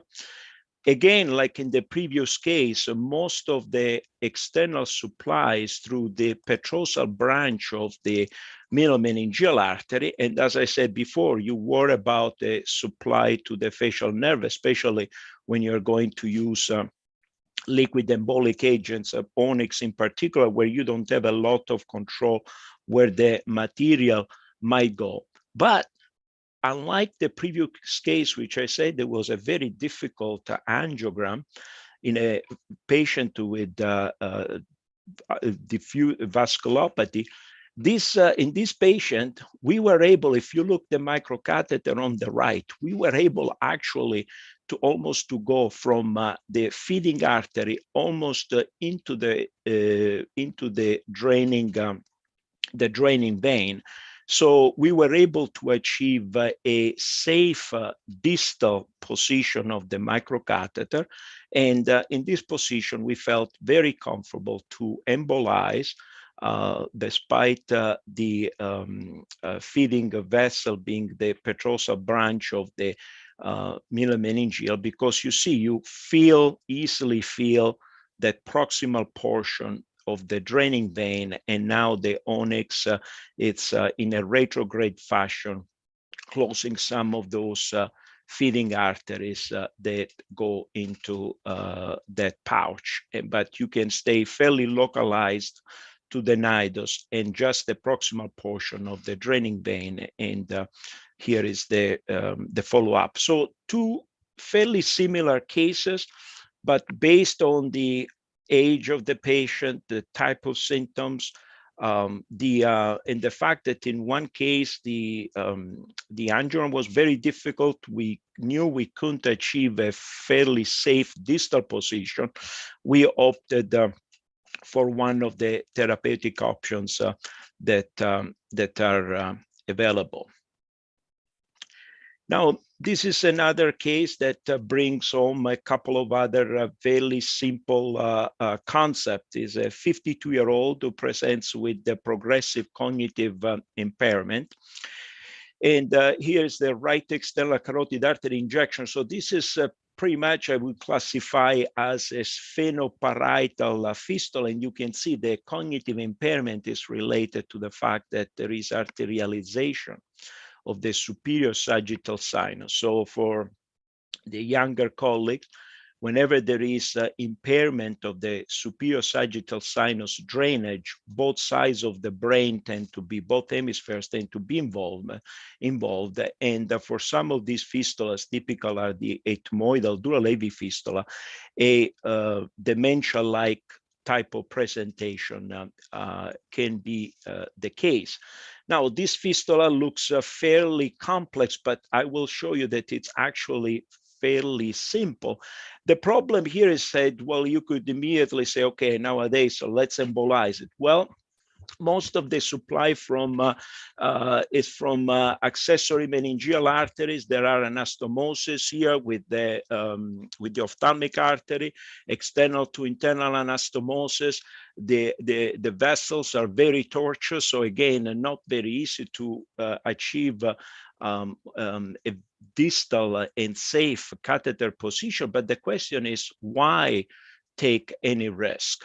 So here is what I like to bring home. The concept is that dura-levi fistula, one of the reasons why they are also so interesting is that they can really present with any neurological symptom and sign known to mankind, because unlike arterial problems where the territory of the artery is fairly constant, this is a venous return problem. So patients can present with all type of constellations of different symptoms and signs. But as I said, where I said, why take any risk? Because this is a fairly simple fistula, although it might look very complex.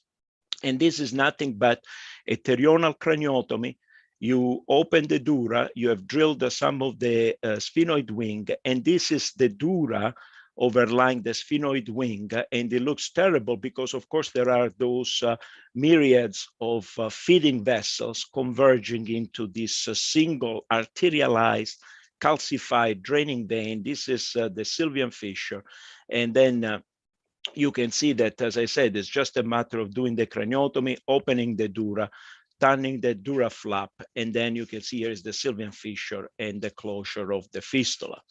So again, a situation where the strategy and not being confined with what might have been the most convenient therapeutic modality becomes very important.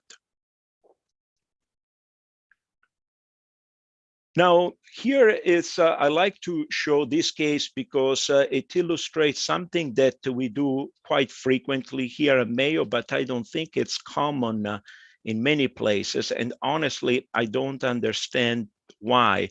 So this is a patient with a disabling bruit. And you can see this is a typical Borden type 1 transverse sigmoid sinus dural AV fistula. There is no retrograde cortical venous drainage. The strategy here is that the question is, first, you really need to treat these fistulas. We know that the conversion from a relatively benign fistula to one that can cause hemorrhage with retrograde cortical venous drainage over time, it's relatively low. But this patient has a bruit.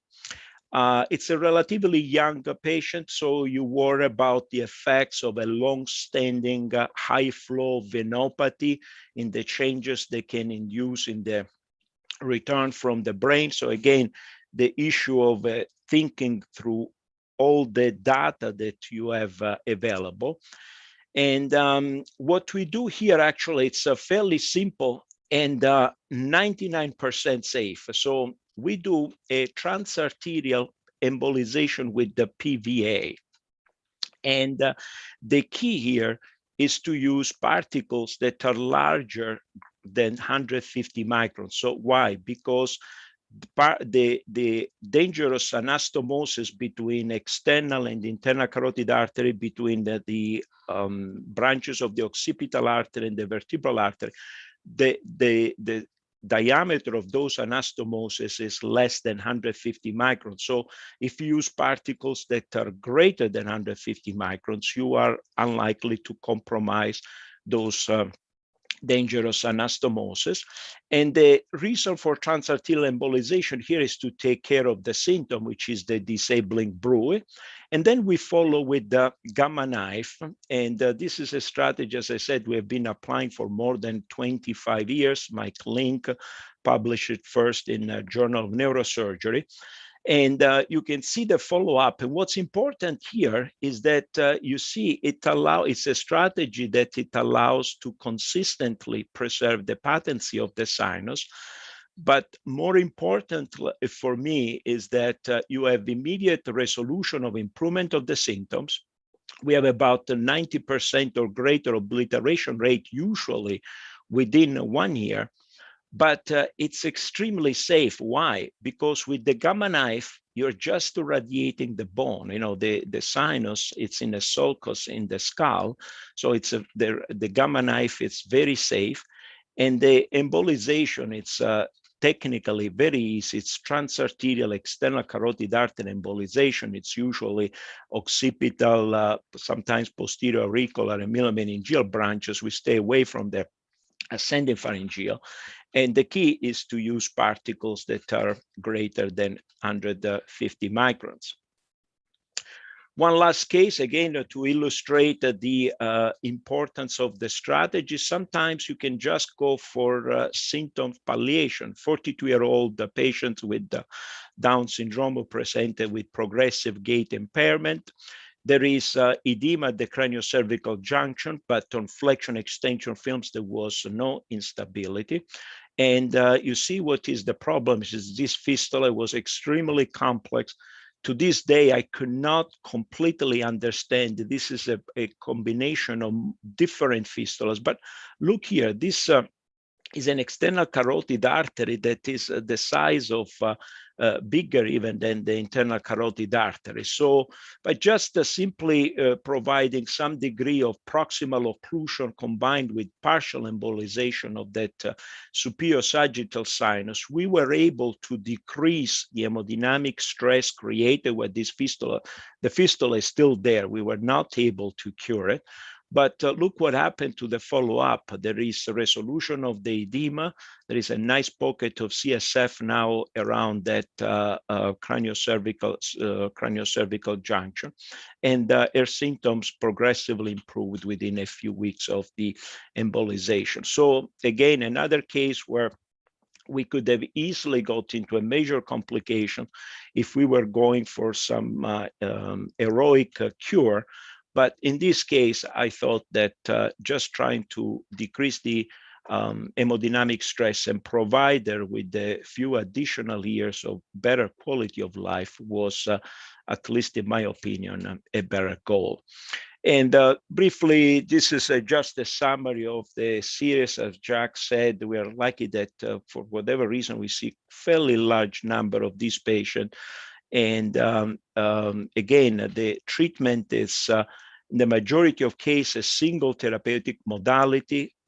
Occasionally, observation is the best option. There is no need to treat if the fistula is benign or the patient has a lot of comorbidities, but you can see that combination therapy has a very important role. And of course, embolization is the main share of these fistulas, followed by radiosurgery that we use exclusively for the transverse sigmoid sinus junction.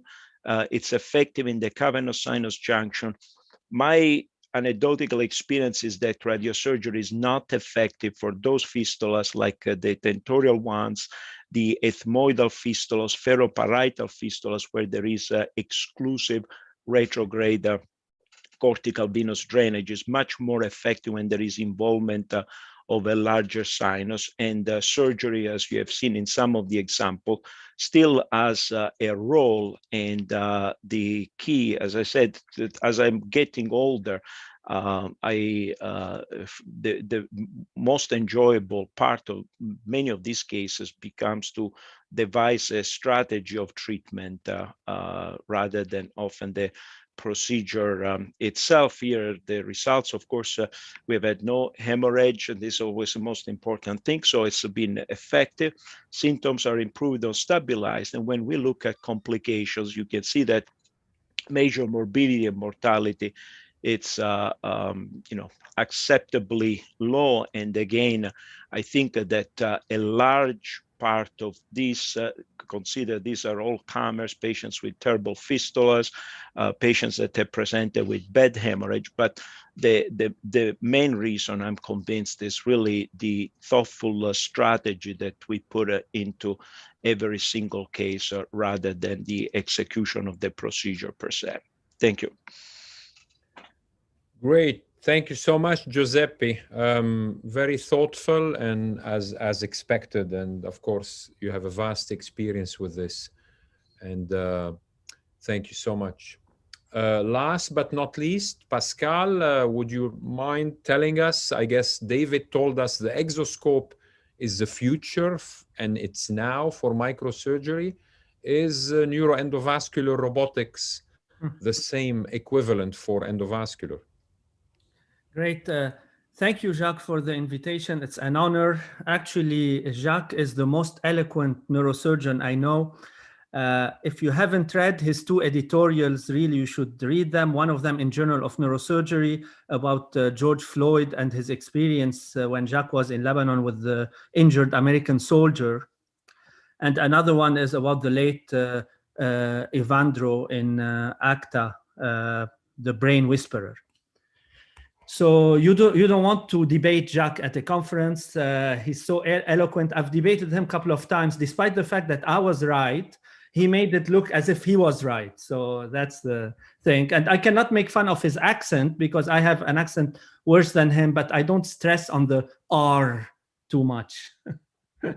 Anyway, so those are my disclosures. But the most important disclosure is, if you don't know, I mean, on this trip, I've tried my best to take a picture with my family, but always photobombed by Jacques. Like each time we go to take a picture, he's like in the middle and there. But you know, what can we do? So as a background, in stroke, the likelihood of a good functional outcome decreases tremendously every 30 minutes of delay in recanalization. And we know that around a third of the stroke patients get to a comprehensive stroke center a little bit too late, and mainly because all of the pre-hospital delays and patients would come in and they are ineligible for mechanical thrombectomies. And there are a lot of geographical disparities in stroke outcome, as you know, especially in the stroke belt of the US. especially in rural areas. And this is because of the patients living in areas where they cannot get to a comprehensive stroke center early enough. We know from this great paper from neurology that under optimal conditions, a large proportion of the US population cannot access a comprehensive stroke center within 60 minutes. So what are robots? So robots are machines that can be used to perform repetitive, challenging tasks or tasks that need extreme precision. And this is for one main goal is to increase human performance beyond the limitation that we have with our bare hands, or to be able to perform a procedure remotely. We know that the advancements in robotic technology came really late into medicine and came really late into neurosurgery. It's been introduced in different specialties earlier than neurosurgery, but the last 2 to 3 years, it has been a revolution in robotics in neurosurgery in general. So what have we accomplished so far in stroke? We were able to work on many improvements, like devices for mechanical thrombectomies. As you know, as compared to the early generation devices, now we have more efficient devices that we are able to open vessels much more often.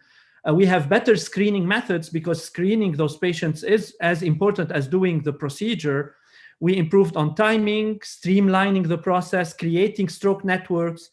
Telemedicine played a big role. Even before COVID, we were using it, and especially after COVID. Mobile stroke units, we're seeing them more and more. Specialized ICU care, and then preventive medicine. There are much more new generation medications to treat all those risk factors. But there's one area of uncharted waters that's going to be, it's about to be explored, and this is remote interventions. So you are all familiar with those robots, but what I'm talking about is a different robot. This robot doesn't look as cool as the ones I showed you, but practically this is what it is. That's the robotic arm, that's the console. So the robotic arm is hooked on the angio table to the guide catheter. The operator would sit at the console far away from the patient and would operate. This is the first coronary stent done remotely 20 miles away in India, December 2018 at Apex Heart Institute. I am now directing the who has developed this logo and this style. A small branch, this looks good. And now I am using the knob to push my stent in. So now they are deploying the stent. Stent is coming out of the catheter in the coronary. In the coronary. You can see the comfort. So there are two units. The first is as I said, is the console that's outside the INR room. There is a big high definition screen. And then you see here the joysticks. The green joystick is the one that would move the guide catheter. The C joystick is the joystick that moves the wire. And then the D joystick is the joystick of the device. The device, you can move it forward or backward. The wire, you can move it forward and backward, or you can torque it also. As you see here, you can twist it. And then the catheter, same thing, can be moved backward, forward, and twisted and torqued. This is how the console looks like. Those, if you want to make big movement, but if you want micro movements, those are, you can touch the screen and just manipulate with micro movements with that. So that's the robotic arm, and that's the disposable cassette. The robotic arm is hooked to the angio table, as I said. And that's the sheath attachment. So you're gonna take this and cover all the way the guide catheter and hook it to the sheath. And then this is where you're gonna load all your catheters and micro wires. This is an important little screen, which is the feedback. It will tell you at every step what's the next step to do. And then let me show you here. And this is after you open the cassette. This is where you're gonna load your micro wire, you're gonna load your device, and then the manual one comes here. There's a one for a manual wire, as you see it here. So it is user-friendly. This little screen I showed you earlier will tell you at every step what's the next step, what to do, what to open, what to close. So this work started really on animals, and Gavin Brits did a lot of work on animals using, trying to use this robot 2 years ago. Those are some of the papers that he's published. This is a paper where he embolized AVMs in pigs with the robot. And here I'm going to show you the prepping. Really, after the learning curve, it takes less than 5 minutes to prep the robot. That's the cassette. You drape the robot, you put the cassette, and this is, we're opening here all the ports. And here's the guide catheter, and that's the sheath that covers it and goes and hooks to the sheath. Here I'm going transradial. That's a snuff box here.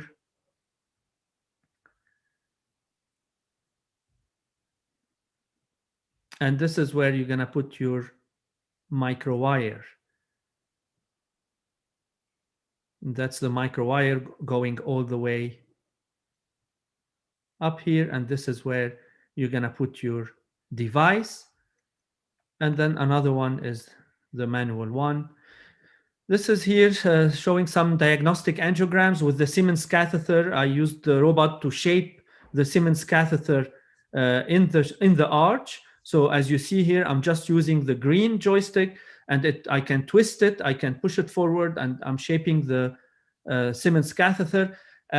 One thing is the robot doesn't take any wire bigger than 18, so we cannot use a glide wire 35 or 38. That's why for diagnostics, we can catheterize proximal vessels, common carotid or vert. But if you're going to go external, internal, you need to put the wire manually because we tried at the beginning to use an 18 wire, but as you know, it's very flimsy and you won't be able to do it. So hopefully in the next generation, we will be able to use bigger wires for that, and we'll be able to do a formal full angiogram with it. This is the first carotid stent that we did. It was a transradial. Here I'm outside on the console, and I have the pedal of the angio suite where I am, and I can use the pedal just there. And you're gonna see here, that's what's happening when I'm moving out there. That's Stav, my partner. We did the first case together.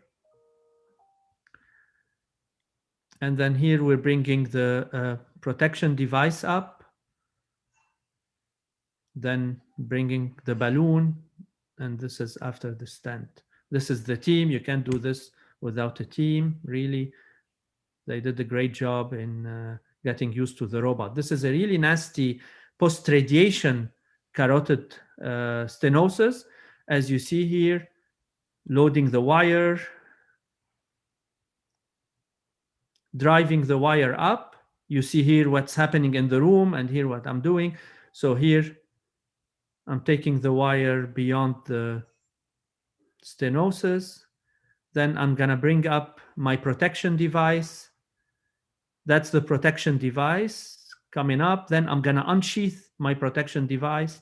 The spider, that's the spider. I'm unsheathing it all with the robot. Then I'm gonna bring the balloon. Here's the balloon. The balloon is up. Now they need to inflate it from there. So the balloon angioplasty is being done.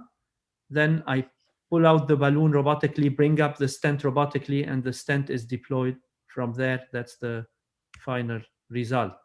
This is here showing really what's actually happening in the room, where I'm manipulating the robot, and in the room you see wires coming in and out of the machine.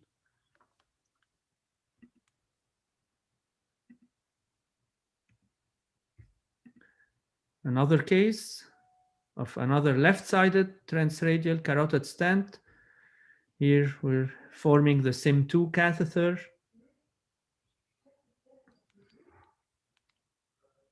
Bringing the guide up. That's the lesion.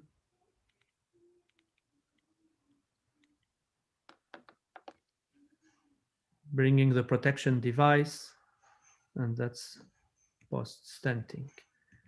And then it got the attention of a lot of media. This is in Lebanon, actually. My team was so happy that they were on TV in Lebanon.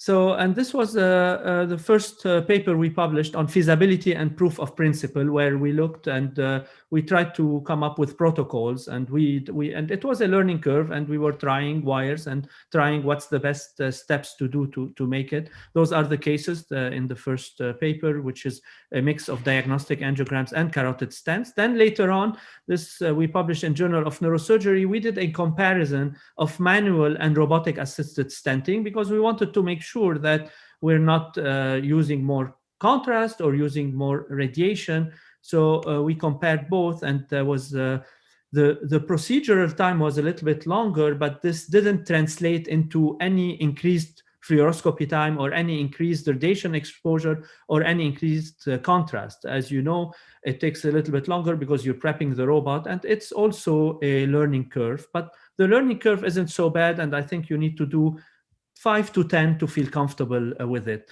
Our fellows are really excited because we're training the next generation of neurointerventionists on the robot. This is our fellow that tweeted. She was happy that she did a robotic stent. In the US, all we can do is peripheral, which is carotid enters into this category. But as you know, Vitor in Canada, they were able to do coiling and stent-assisted coiling, and he was able to really land the stent in very accurately, especially in tortuous vessel. This is the paper that he's published where he showed all those stent-assisted coiling that he's done with the robot. And we were working on the robot. We were happy with it until this little creature invaded our world and everything changed. And then we found that there is potential another use of the robot, but not in its version now, which is trying to have social distancing and staying outside the room if the patient has COVID. And then it's exactly how the FDA gave, emergency use authorization for some of the medications for COVID. Same thing, I think. Endovascular robotics may be the answer for distancing in protecting the team. In the US right now, as I said, we can do only carotid stents, and maybe we need some expedited approval to be able to do more. What are the advantages? The precision and the sub-millimeter movements. As I showed you, there's those buttons that are on the screen where you can really be very precise, and it would torque 1-to-1, and it's different than if we're doing it manually. When a robot holds a wire, the wire is like fixed; it doesn't move. And whoever is the endovascular from the audience here know that in general, it's a balance between holding a wire, advancing microcatheter. But here, once the wire is pinched, it's pinched, and then it is actually very precise. Accessibility to care, well, this is in case we are able to do remotely. At this point, we are not. Avoiding radiation exposure and ergonomy. As you know, the lead carries weight on the spine. And then avoiding contacts during pandemics. What are the limitations for remote use? Well, the bandwidth of the internet and the lag, because there's going to be a lag with that. But as you know, in India, they were able to do it. And now with the 5G, maybe this wouldn't be a problem. And the major issue is, you're going to tell me, what if a complication happens? This is a very important point. If there's any extravasation. Here, we're not talking about remote intervention for elective cases.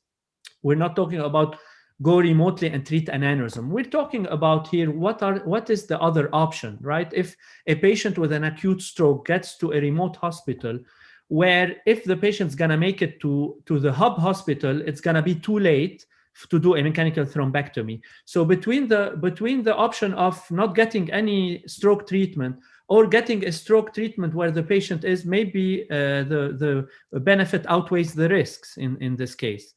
you're going to have an operator on site, someone who knows how to put a sheath.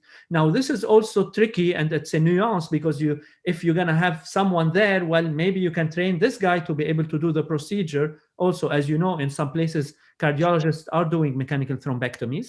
The medical legal aspect of it is still, unknown. Who's going to be responsible? The guy who's in 30 miles away manipulating the robot, or the doctor who talked to the family and who put the sheath in and is there? FDA at this point didn't clear it for any remote. And then we talk about haptic feedback, and this is important. This is mainly if we're going to do intracranial. As you know, for peripheral, it's not very important. Haptic feedback is important, but if you think about it, we all train fellows, and we are teaching hospitals, and we trained our eyes to look and see if something is going wrong. You see, for example, the coil, that there is extra pressure or there's friction. So we rely on the vision more than what we think. And we all know how when we're looking, suddenly we can push the fellow aside and say, oh, let me take over and take it. So haptic feedback is important, but the visual is also much important. So I think as a conclusion, this is an easy setup. It's user-friendly, and it has a quick learning curve. But I can say that it's not ready for prime time yet. So we are excited about the technology for the possible future application. We want to be on board to be able in the future to do much more things. And as I said, the potential future would be to minimize any geographical disparity in stroke care. We need to be able to overcome the limitations I talked about. And then, it's a tool of distancing, but, hopefully the next pandemic will be in 100 years, like the initial pandemic was 100 years ago, and we won't have to worry about this anymore. So control technology and don't let technology control you.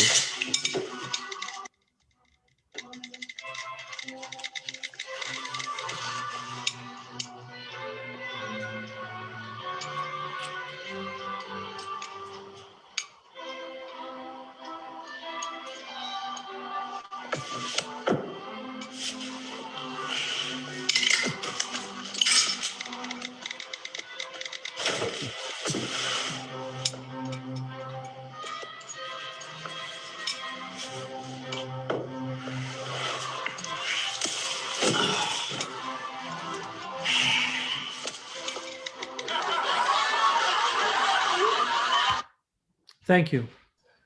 That's great. That's great, Pascal. Thank you. Yes, very exciting indeed. Very exciting indeed. Okay.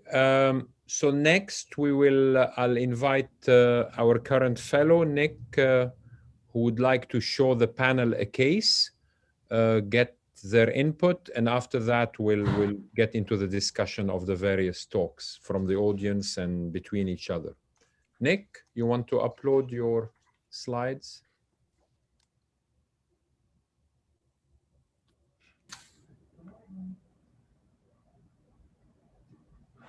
Hey, Dr. Marcos, can you see my screen? Yes. Can you hear me okay too? Yes. My name's Nicholas Kahn. I'm the current fellow working with Dr. Marcos with the skull base and cerebrovascular team this year. And I know I, for one, learned something from each of the talks today. I'd like to share one case with you here that we chose because it can be managed several different ways and to get the panel of experts' opinion on it. So we'll just go through that. So this is a 25-year-old female who came to us several months ago with headaches, and she was referred to us from an outside hospital with a 14-millimeter left incidentally discovered fusiform aneurysm. She has no other relevant past medical or neurological history. Here's a formal angiogram, and it should play. Left carotid injection showing the fusiform aneurysm, the magnified oblique view, in a 3D rotational angiogram. I'll let it play for just a second so everybody can see it. And here's a magnified oblique showing the frontal M2 branch coming out of the dome, as well as the temporal M2 coming out of the base. So in summary, this is a 25-year-old female who has an incidentally discovered left fusiform MCA aneurysm with a frontal M2 branch coming out of the dome. And we'll just stop there before going any further and get the panel of experts' opinion on how they might manage this patient. Giuseppe, what would you tell this young woman we know about the natural history of these things? Well, I mean, we don't, of course, this is an unusual aneurysm for a variety of reasons. We don't know the natural history. I think that, first of all, she's 25 and the aneurysm is a dysplastic aneurysm. This is not the typical MCA bifurcation aneurysm.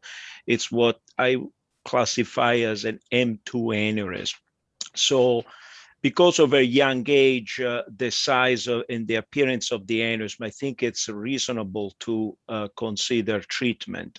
I think the most important consideration when we consider treatment is if we think about the young age, the etiology of the aneurysm, and the fact that this is not a typical bifurcation, but it's a dysplastic M2 aneurysm, to try clip reconstruction here will not work because the risk of recurrence is very, very high.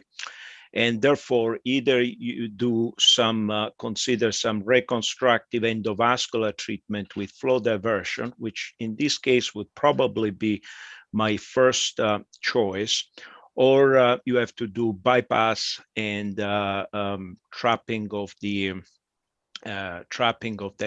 aneurysm. Otherwise, any other surgical strategy is more likely to fail over time. The reason for considering flow diversion in this case is that we have done a few. It's primarily because I think if that doesn't work, then I have the surgical option later on, and of course it's less invasive. Any specific flow diverters you'd use or anything? There are so many, I guess, now. Yeah, well, we still have, most experience with the pipeline, and that's just because I would feel much more comfortable knowing how the device would behave and respond that I would go with that choice. Pascal? So in this case, I have a hard time jailing the M2 with a flow diverter from personal experience. I've treated big fusiform MCA aneurysms with flow diversion, but when the MCA aneurysm is at the M1, and in those cases, actually, you can have good results. In this case, where if I'm going to use a flow diversion, I'm going to definitely have to jail the inferior branch, the temporal branch. I'm worried about that. I think in this case, open surgery would be. I would like to see the distal MCA branches to see at an area if they are really close together. A side-to-side bypass would be an option, and then clipping proximally at the aneurysm, and then clipping the aneurysm as a saccular one would be an option. I think reconstructing it with clips, I think I would go with possibly doing that, but I don't think it's gonna work well because it's a 360 disease of the vessel. She's so young and it's all around diseased, and I think she has some kind of collagen disease, and we need to be radical with this patient. David? I saw a case like this where I thought I knew what I was going to do, and the interventional hybrid neurosurgeon showed the case. It was actually a ruptured case that he was convinced there was a small ACOM that bled, not knowing which aneurysm bled, and was going to treat the ACOM with coiling. And then he starts sizing a pipe for this aneurysm. I told him, I said, the device you need for that big middle cerebral aneurysm is a helicopter. And I meant it. I think that there's absolutely no reason to flow divert this case. There's in a good hands of an expert revascularization surgeon. I think this is a relatively straightforward problem, in all honesty. I think probably you could get away with an STA of the upper division and then just deconstruct the lower division with a clip. That's very possible. I think you have to be prepared for all eventualities. I think I would probably go with that. And then if as long as there was a decent STA, if I couldn't get away with preserving the inferior division with a clip, you can side to side the two M2s after you bypass the first one. A lot of this depends on the local anatomy once you get in there. I don't see another branch proximal beyond the temporal branch up to the bifurcation. I have been fooled where you find, a small branch that you want to preserve, but you have to be prepared for this. The only trouble with the STA as your donor here is you are not able to basically clip the base of this and preserve the inferior division. You're left with revascularizing the MCA with only an STA. And so then you have to, then what is your fallback then if it's a small STA? So if the STA wasn't robust, or at least I didn't have a good MCA stump, I'd probably default to a IMAX and have that available if the MCA wasn't good enough. But I think the key is just having all the options and determining, what the best course of action is once you get there. Great. Paul, so number one, would you treat? What would you tell the patient? And number two, how? I think I would treat Jacques, although, I'd like to see the STA, as David said. And I really have no experience with endovascular techniques with this, and think I side with David. It looks as though you could reconstruct preserving the temporal M2 with a clip proximal to the aneurysm, and then reimplant or bypass to the frontal division, or do some other sort of reconstruction. And if you had Nova, you could try and see what kind of flow is going through the STA and those M2s in advance, and see if you might need a larger graft. But yeah, I think at age 25, this is going to get worse over time. Okay. The trouble with Nova pre-op, you can't the STA flow. It's just a high resistance. It's in a muscle. I actually, going back to whether to treat it or not, I would treat it. I think I've had a tough time with watching these grow, or even partial portion of this being left over that regrew after a bypass. I think these are, especially in a 20, if this was 65, I'd watch it and see if it grew. 25-year-old, I think you're taking an awful lot of risk. Now, having said that, as a side note, I saw a patient when he was a medical student. He's now an associate professor of a certain subspecialty with a much more complicated, actually, aneurysm that I've done nothing to. Very dysplastic, much more difficult than this, has not changed at all in 19 years. So I agree, we don't know the natural history of those very well, but clearly can be very benign too. Attention, medical alert, code blue, Francis, main floor by the main. I don't think you're wrong to reimage this in in 6 months or a year with your CT, as long as you have a good baseline. I don't think it's an emergency. Yeah. So, depending on the patient, I think that's very reasonable to follow it. Yeah, it's also left side, and it's the frontal branch. So, Nick, back to you, Nick. Yes, sir. We'll press on. So this is the external shot showing the STA measuring about 1 millimeter, as well as the IMAX below. And this is kind of our... Hold on, Nick. No, go back, okay. Nick. Let's ask their opinion. So any of you, I just for the speed, any of you would look at an angiogram like this and say, this is, what do you do with this caliber that you're looking at? Is this a no-go STA? This is hopeless. We should think of IMAX, saphenous vein, radial artery. Any of you? For this case, I would probably dissect both branches. It's a decent size proximal STA, the STA stump. It's basically almost 2/3 the size of the IMAX here. It's like the STA stump will be adequate, I would argue, in general here. And you could either do a double barrel, or you could do a single graft to the upper division, trap it, and try to clip the inferior division. You have all the options here. And then you could always have prep the leg or the arm if you didn't have enough. And then I would do a cut flow intraoperatively, measure the flows of both M2s to know what flow I was trying to preserve, and plan, at the time of the treatment. That's basically how I would approach this. Okay, go ahead, Nick. And this next slide should show, I think, almost just what was said here. So A was one thought that we had, which was a side-to-side bypass with trapping of the aneurysm. B was a basically re-implantation of the frontal branch, and C was a double barrel, and D was a single barrel with trapping of the aneurysm. And we were prepared for these. We were kind of going to decide what the anatomy was when we got there. We prepped the arm as well as the neck just in case, and we did a terional incision that lined up over the STA, and we'll play some of the operative footage here. And I'll jump through a little bit of this. This is just harvesting the superficial temporal artery. I love the using the Colorado for that. That's nice. Yes, sir. Japanese use bipolars. They'll strip with the bipolar. I've seen the guys That's do, right. but I still rely on the Colorado for that. I like It's that. the David technique. Yeah, David technique. Carlos David technique. Correct. That's right.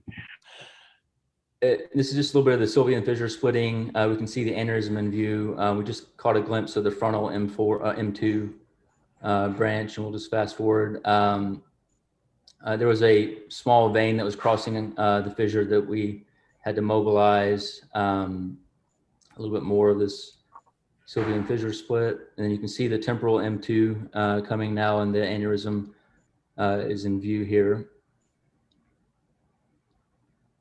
We'll fast forward a little bit.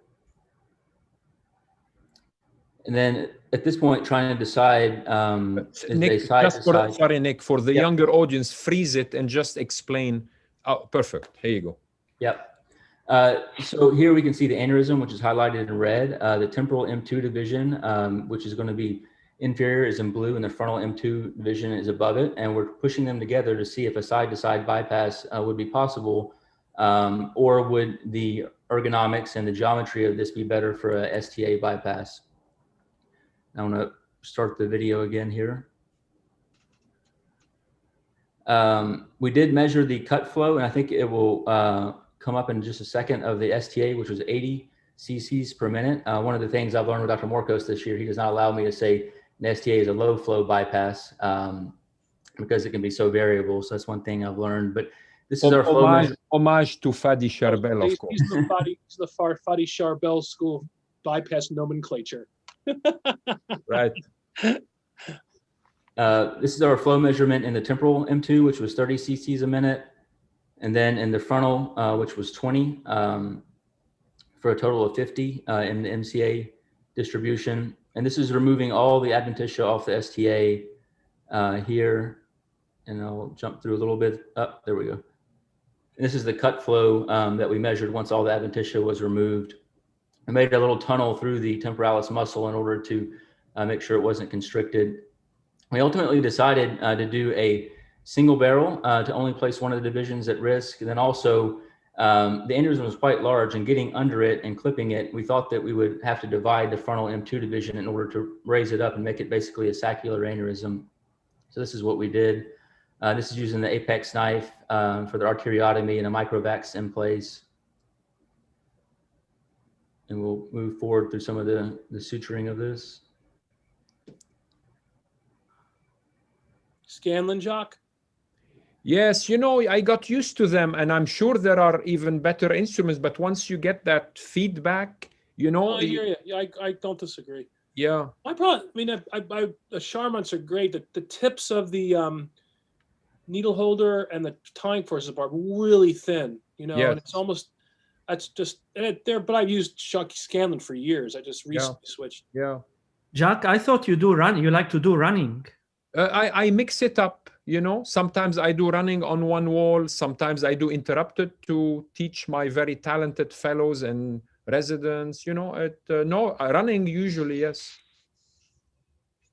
Okay, yeah, you can speed it up a little, Nick. Yep. Here's the ICG just showing the bypass in place. And then here we're going to divide. We'll remeasure the flow, which shows that it's adequately perfusing the frontal branch. After that, we're going to I'm sorry, notice 28, which almost exactly matches the 30. It's remarkable how the brain will know more than we, the surgeons, will know what is needed. And again, demand controls supply. Sorry, go ahead, Nick. And here we've divided the frontal branch, and we're basically making this a saccular aneurysm. And here we'll, in just a moment, temporary clips and present on M1 now. And we're going to permanent clip here with a stacked permanent clip configuration. Yeah, I think the main reason to show this case is really the advantage of quantitative flow measurements, and how also looking at an angiogram does not tell you that an STA is hopeless. This was 80 cc per minute. Remarkable what happens when you free it up from the skin. And of course, intra-op flow measurements really guide the strategy that you can use. And again, for the younger audience, again, I encourage them. I have absolutely no financial interest in the flow probes or anything like that, but this makes you think scientifically about these cases and quantitatively. That patient have a trigeminal artery also. That's right. Interesting. Yeah. And here we go. Yeah, we can, that's Okay. it, Nick, I think. Did you have other slides or? No, that's it. No, that was it. Comments from the panelists, any discussion before we start discussing your talks? The only thing I would say is, I think, go ahead, Paul. No, I was going to say, we didn't talk about the Charbel, the newer Charbel bypass, using a single vessel to bypass two divisions of the MCA, but that wouldn't have been appropriate. In press is my series of what I call the 1D 2R, and we're publishing. Nick is first author, 21 cases accepted by Journal of Neurosurgery. Look out for it, because it actually introduces new concepts of measurement. Fadi introduces the CFI, cut flow index. Mm-hmm. We're introducing I'll let you read it later and see what it is. Sarah and Sassy. That's what you're going to be reading in the paper. Sarah and Sassy, I'll let you know what they measure, but it'll be fun. The only thing I would say is, I love it, yeah. But that's a great case, number one. Number two is you don't give anything up. I mean, you if you're going to go ahead and do this, don't just be committed to one option. You dissect out both branches, have both available, because you never know what you're going to encounter, and sometimes it's hard to predict. And if you don't have all the options, whether it's side to side, double barrel, clip deconstruction, you have to, because you'll have another case like that, and for whatever reason you can't. You have to reimplant that branch because there's some athero there. There's a branch coming out of it that you didn't expect. So you have to have these in your armamentarium and learn how to do side to side is a great technique to learn. It's a great bailout technique sometimes when you don't have, say, a good donor or something like that. So that's a great case. I think you obviously thought it through. You had all the options. That's why you had a good outcome. Great. Let me pick. There aren't tons of questions. Let me just start. Oh, we have here a message from, I don't know if you know Dr. Clara Raquel Epstein. I know her very well. She's, I guess, listening. She wanted to make comments about Dr. Roten having discussed the importance of posture and upper body strength for optimal surgical technique. And you guys all remember Roten doing the push-ups.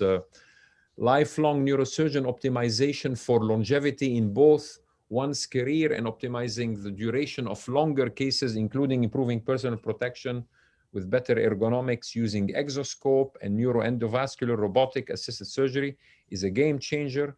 As we know, iatrogenic disease, cataracts, thyroid CA, potential sterilization and progressive kyphosis, despite appropriate gear over a lifelong, are cumulative risk. It's very true. Thank you, Clara, for being with us. A question from, that's kind of a general question, from one of a medical student listening to us. I'll ask Paul, as a current chair of a program. Paul, what do you think should great neurosurgical residency programs have? What should medical student interested in pursuing a career in neurosurgery look out for? Maybe I'll stop here in the question. What advice do you have for medical students looking for great programs in neurosurgery? I would say you want to look at a program that's very comprehensive, that has technical expertise in the vast majority of neurosurgical disciplines, expert microsurgeons, skull-based surgeons, endovascular surgeons, spinal neurosurgeons, functional neurosurgery.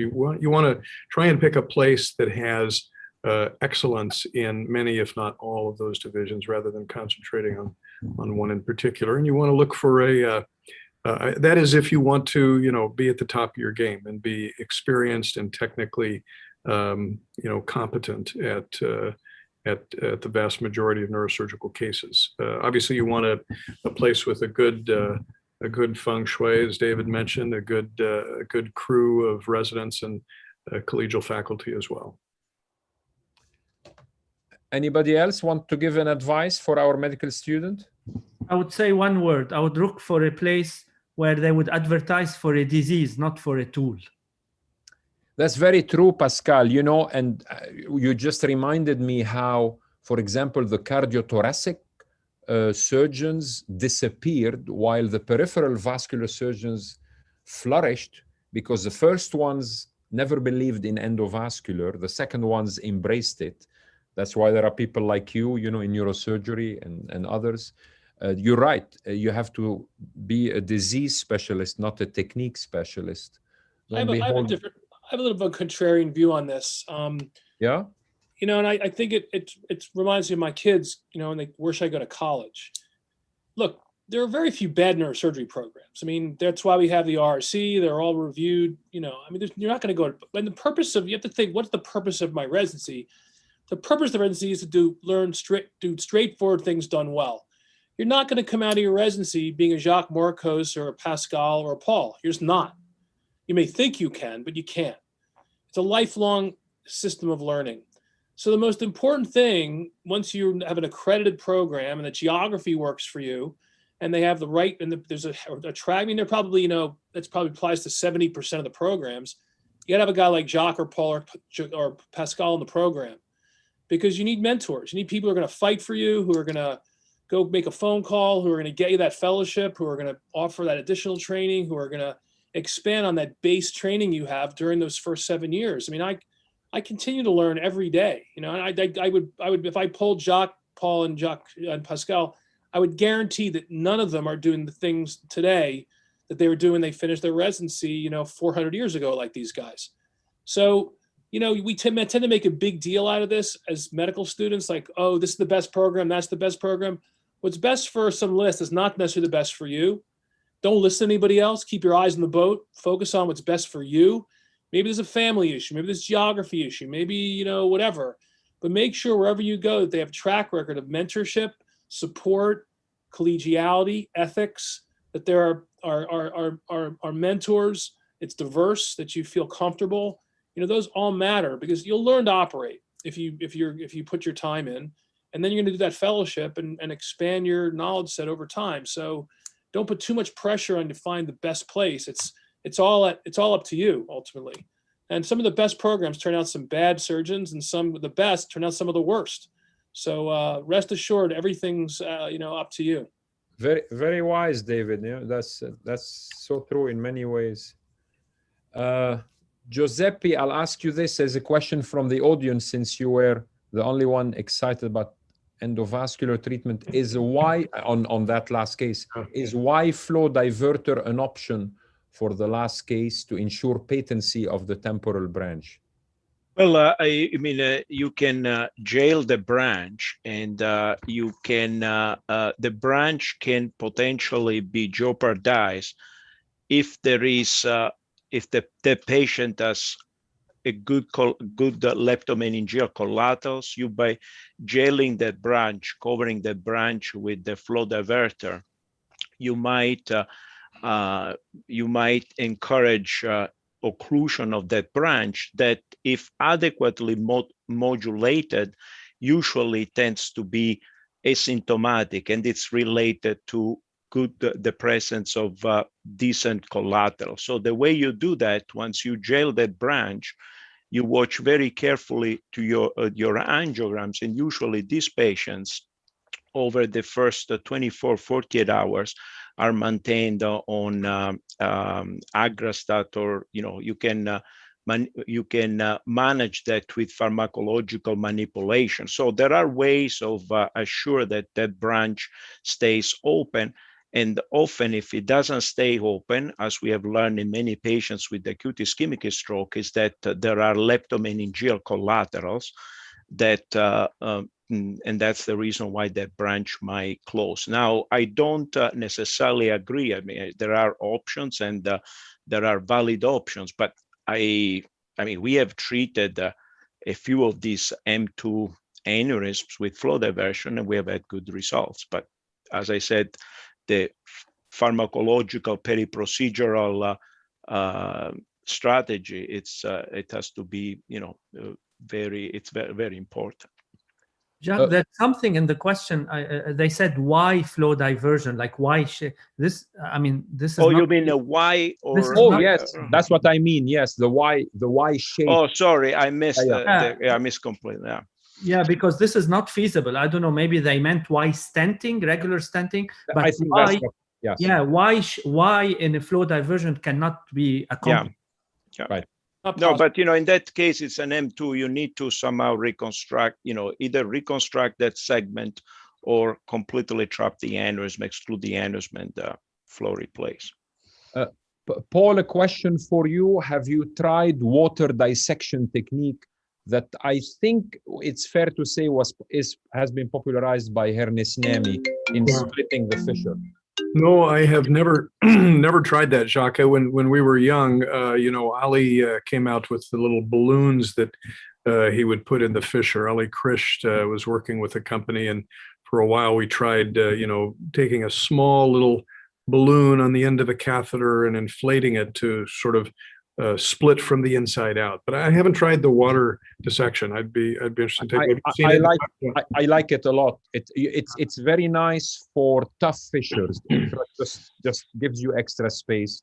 And what go ahead. Sorry. Oh, no. It's also I found it very useful in acute subarachnoid hemorrhage cases. Once you make a nick, it helps a little bit, dilute that blood that is in the fissure too.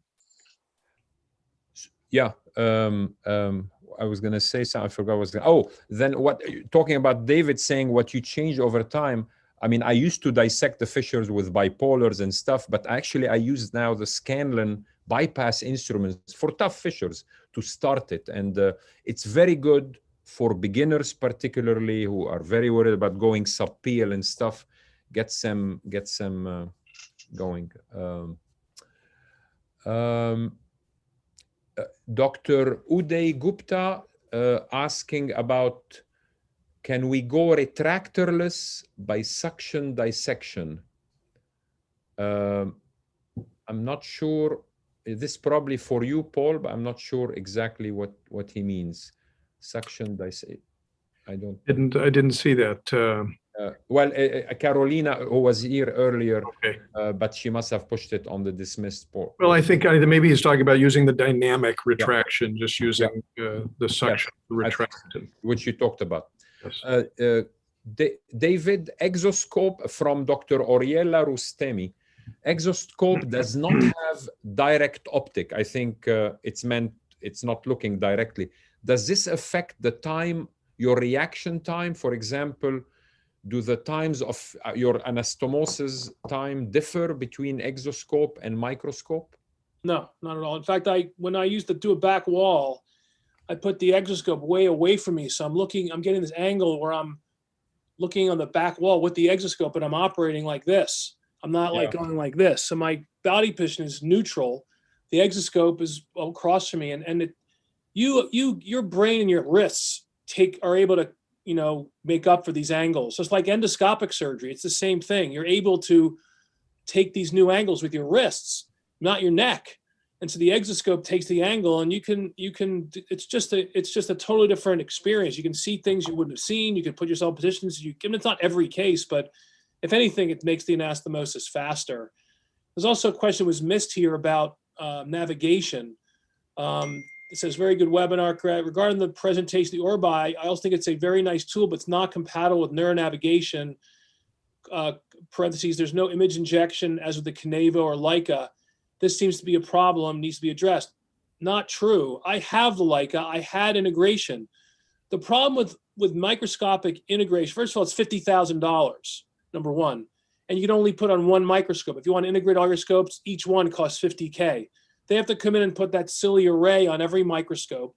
And about half the time when you go to use it, the scope itself is blocking the patient array. It's in the way, or the camera doesn't see it, because you really need, the camera needs to see 2 points. It needs to see the microscope and the array. And half the time, one blocks the other. The other problem is you can't really operate while you're navigating because you can only look in one eyepiece, or you're looking around the outside of the microscope to see the screen, which is just slows you down. With the exoscope, for $0 down, 90% of the time, at least the Olympus doesn't block anything. It's low profile. Picture in a picture, you literally have the B plane, which is your navigational image, in your operative view, and you're just going back and forth because your assistant or you can put a pointer in. I often have my assistant put the pointer in while I'm operating, and then I'm looking up at the PIP and then going back to surgery. So the integration for an exoscope without paying a single dollar blows away the microscopic integration by far. Now, where it fails is some of the pre-op, where you're getting a trajectory, but then just use your pointer and then just aim the exoscope in the same orientation as the pointer. It's a little bit of a mashup, but David? Yeah. I have a question for you about the learning curve. So it's been 6 months. We have the Synaptive exoscope. And at this point, from aneurysm standpoint, I tried it in multiple. I'm using it only for MCA aneurysm. I feel that ACOM and PCOM, I'm struggling using it. MCA, I'm using it comfortably. Carotid endarterectomies, I'm using it comfortably. Any advice, and how was your learning curve? And like ACOM and PCOM, I'm starting with it, but at the end, I'm just moving it and bringing the microscope. But why are you moving? But what? Share with us why you're frustrated. So first of all, they want me to use the 3D all the time. I feel I'm dizzy with the 3D. I'm having sometimes like double vision with the 3D. They teach you the technique to cross your eyes, right, at the beginning to be able to see 3D. And once you remove the 3D and you are a little bit deep toward the skull base, I feel that I don't have depth perception very well. That's why the more superficial aneurysm like MCA, I feel more comfortable. What do you think, Dave? I don't know. Look, there are about 10% of people have some sort of parallax with the 3D. I wouldn't use the exoscope if you're one of those people. There's no reason to. I mean, you should never be operating not in 3D. Why would you subject yourself to an inferior optics just to use this thing? It just doesn't make any sense. I mean, John Bookvar, for example, gets parallax. He has trouble. His brain, whatever it is, struggles with the exoscope. So I wouldn't use it at all. I mean, there's no reason to use a 2D image for an aneurysm, especially an aneurysm. I personally have used all three. I'm biased to the Olympus exoscope. I think that the optics, the zoom, and the quality image is superior. And the Synaptive is really a navigational device. So if you need navigation, or you're operating a deep cavernoma, or something really deep where you need trajectory constantly and you need the scope to move in a trajectory, if that's your goal, the Synaptive is a superior instrument. Personally, I think the navigation component is a little bit more than most cases you need. You don't need navigation for spine or aneurysms or the vast majority of surgery. And the Synaptive optics, I don't think are up to speed yet. They're working on them. I know the company's hard at work, but you can't zoom past 50% of that optical 3D in the Synaptive. So the image gets morselized. I would argue that I would just use the microscope for that. And now, how long did it take you on the transition period from microscope? Very little time. How many cases? I never went back. I mean, I just started on the skin, and I just committed to it. I have not dropped a microscope in. I have not given up on it with the Olympus. It's not, it took me 4 cases before I was, and I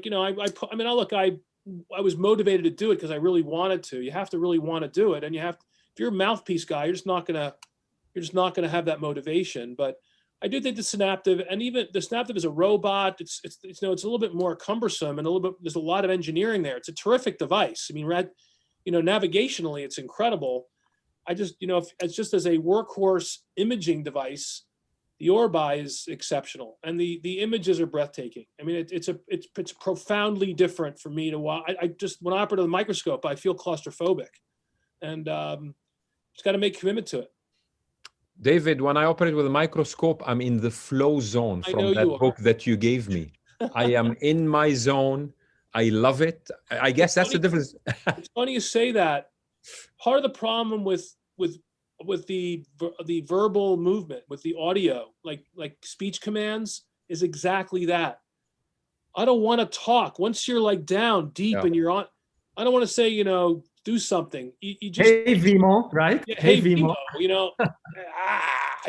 just don't want to do that. And it's, so I use the gear shift, you get XY with a gear shift for all the exoscopes, and these other movements, I struggle with that actually. Pascal, Dr. Nikolai Melita wants to ask you, do you see a potential for AI to support the advancement of the endovascular robot? Yeah, so this would be, if you want to talk really robotic in endovascular and exciting stuff, is to go and draw an X, your target, and then to do your angiogram and incorporate it and say, I'm going from radial to ACOM, and you press a button. And so absolutely there is room for that. This would be really robotic. I was going to ask you before you put up your slide of disadvantages about the haptic feedback. I mean, when Ajay Waklu used to work with me many years ago, I mean, I thought this is what made a supreme endovascular person, that touch, the feedback. Are you minimizing that disadvantage, or? I am minimizing it in cases of carotid stents and mechanical thrombectomy. I'm not minimizing it in cases of aneurysms. I think in cases of aneurysm coiling, it is important, but it's not as important as people think, but it is important. But for mechanical thrombectomies, not as important as aneurysms. Gentlemen and ladies, and it's 7:29. Unless somebody has a burning issue, I really thank you for staying an extra half an hour. Very popular show as expected. Anybody has any last minute question or comment or anything? Okay. Thank you, Jacques. This is always fun. Thank you all. Thank you to the audience for sticking with us. I love introductory music too, Jacques. That's a nice touch. See you next month. Good night. Bye-bye. Thanks, everybody. Thanks.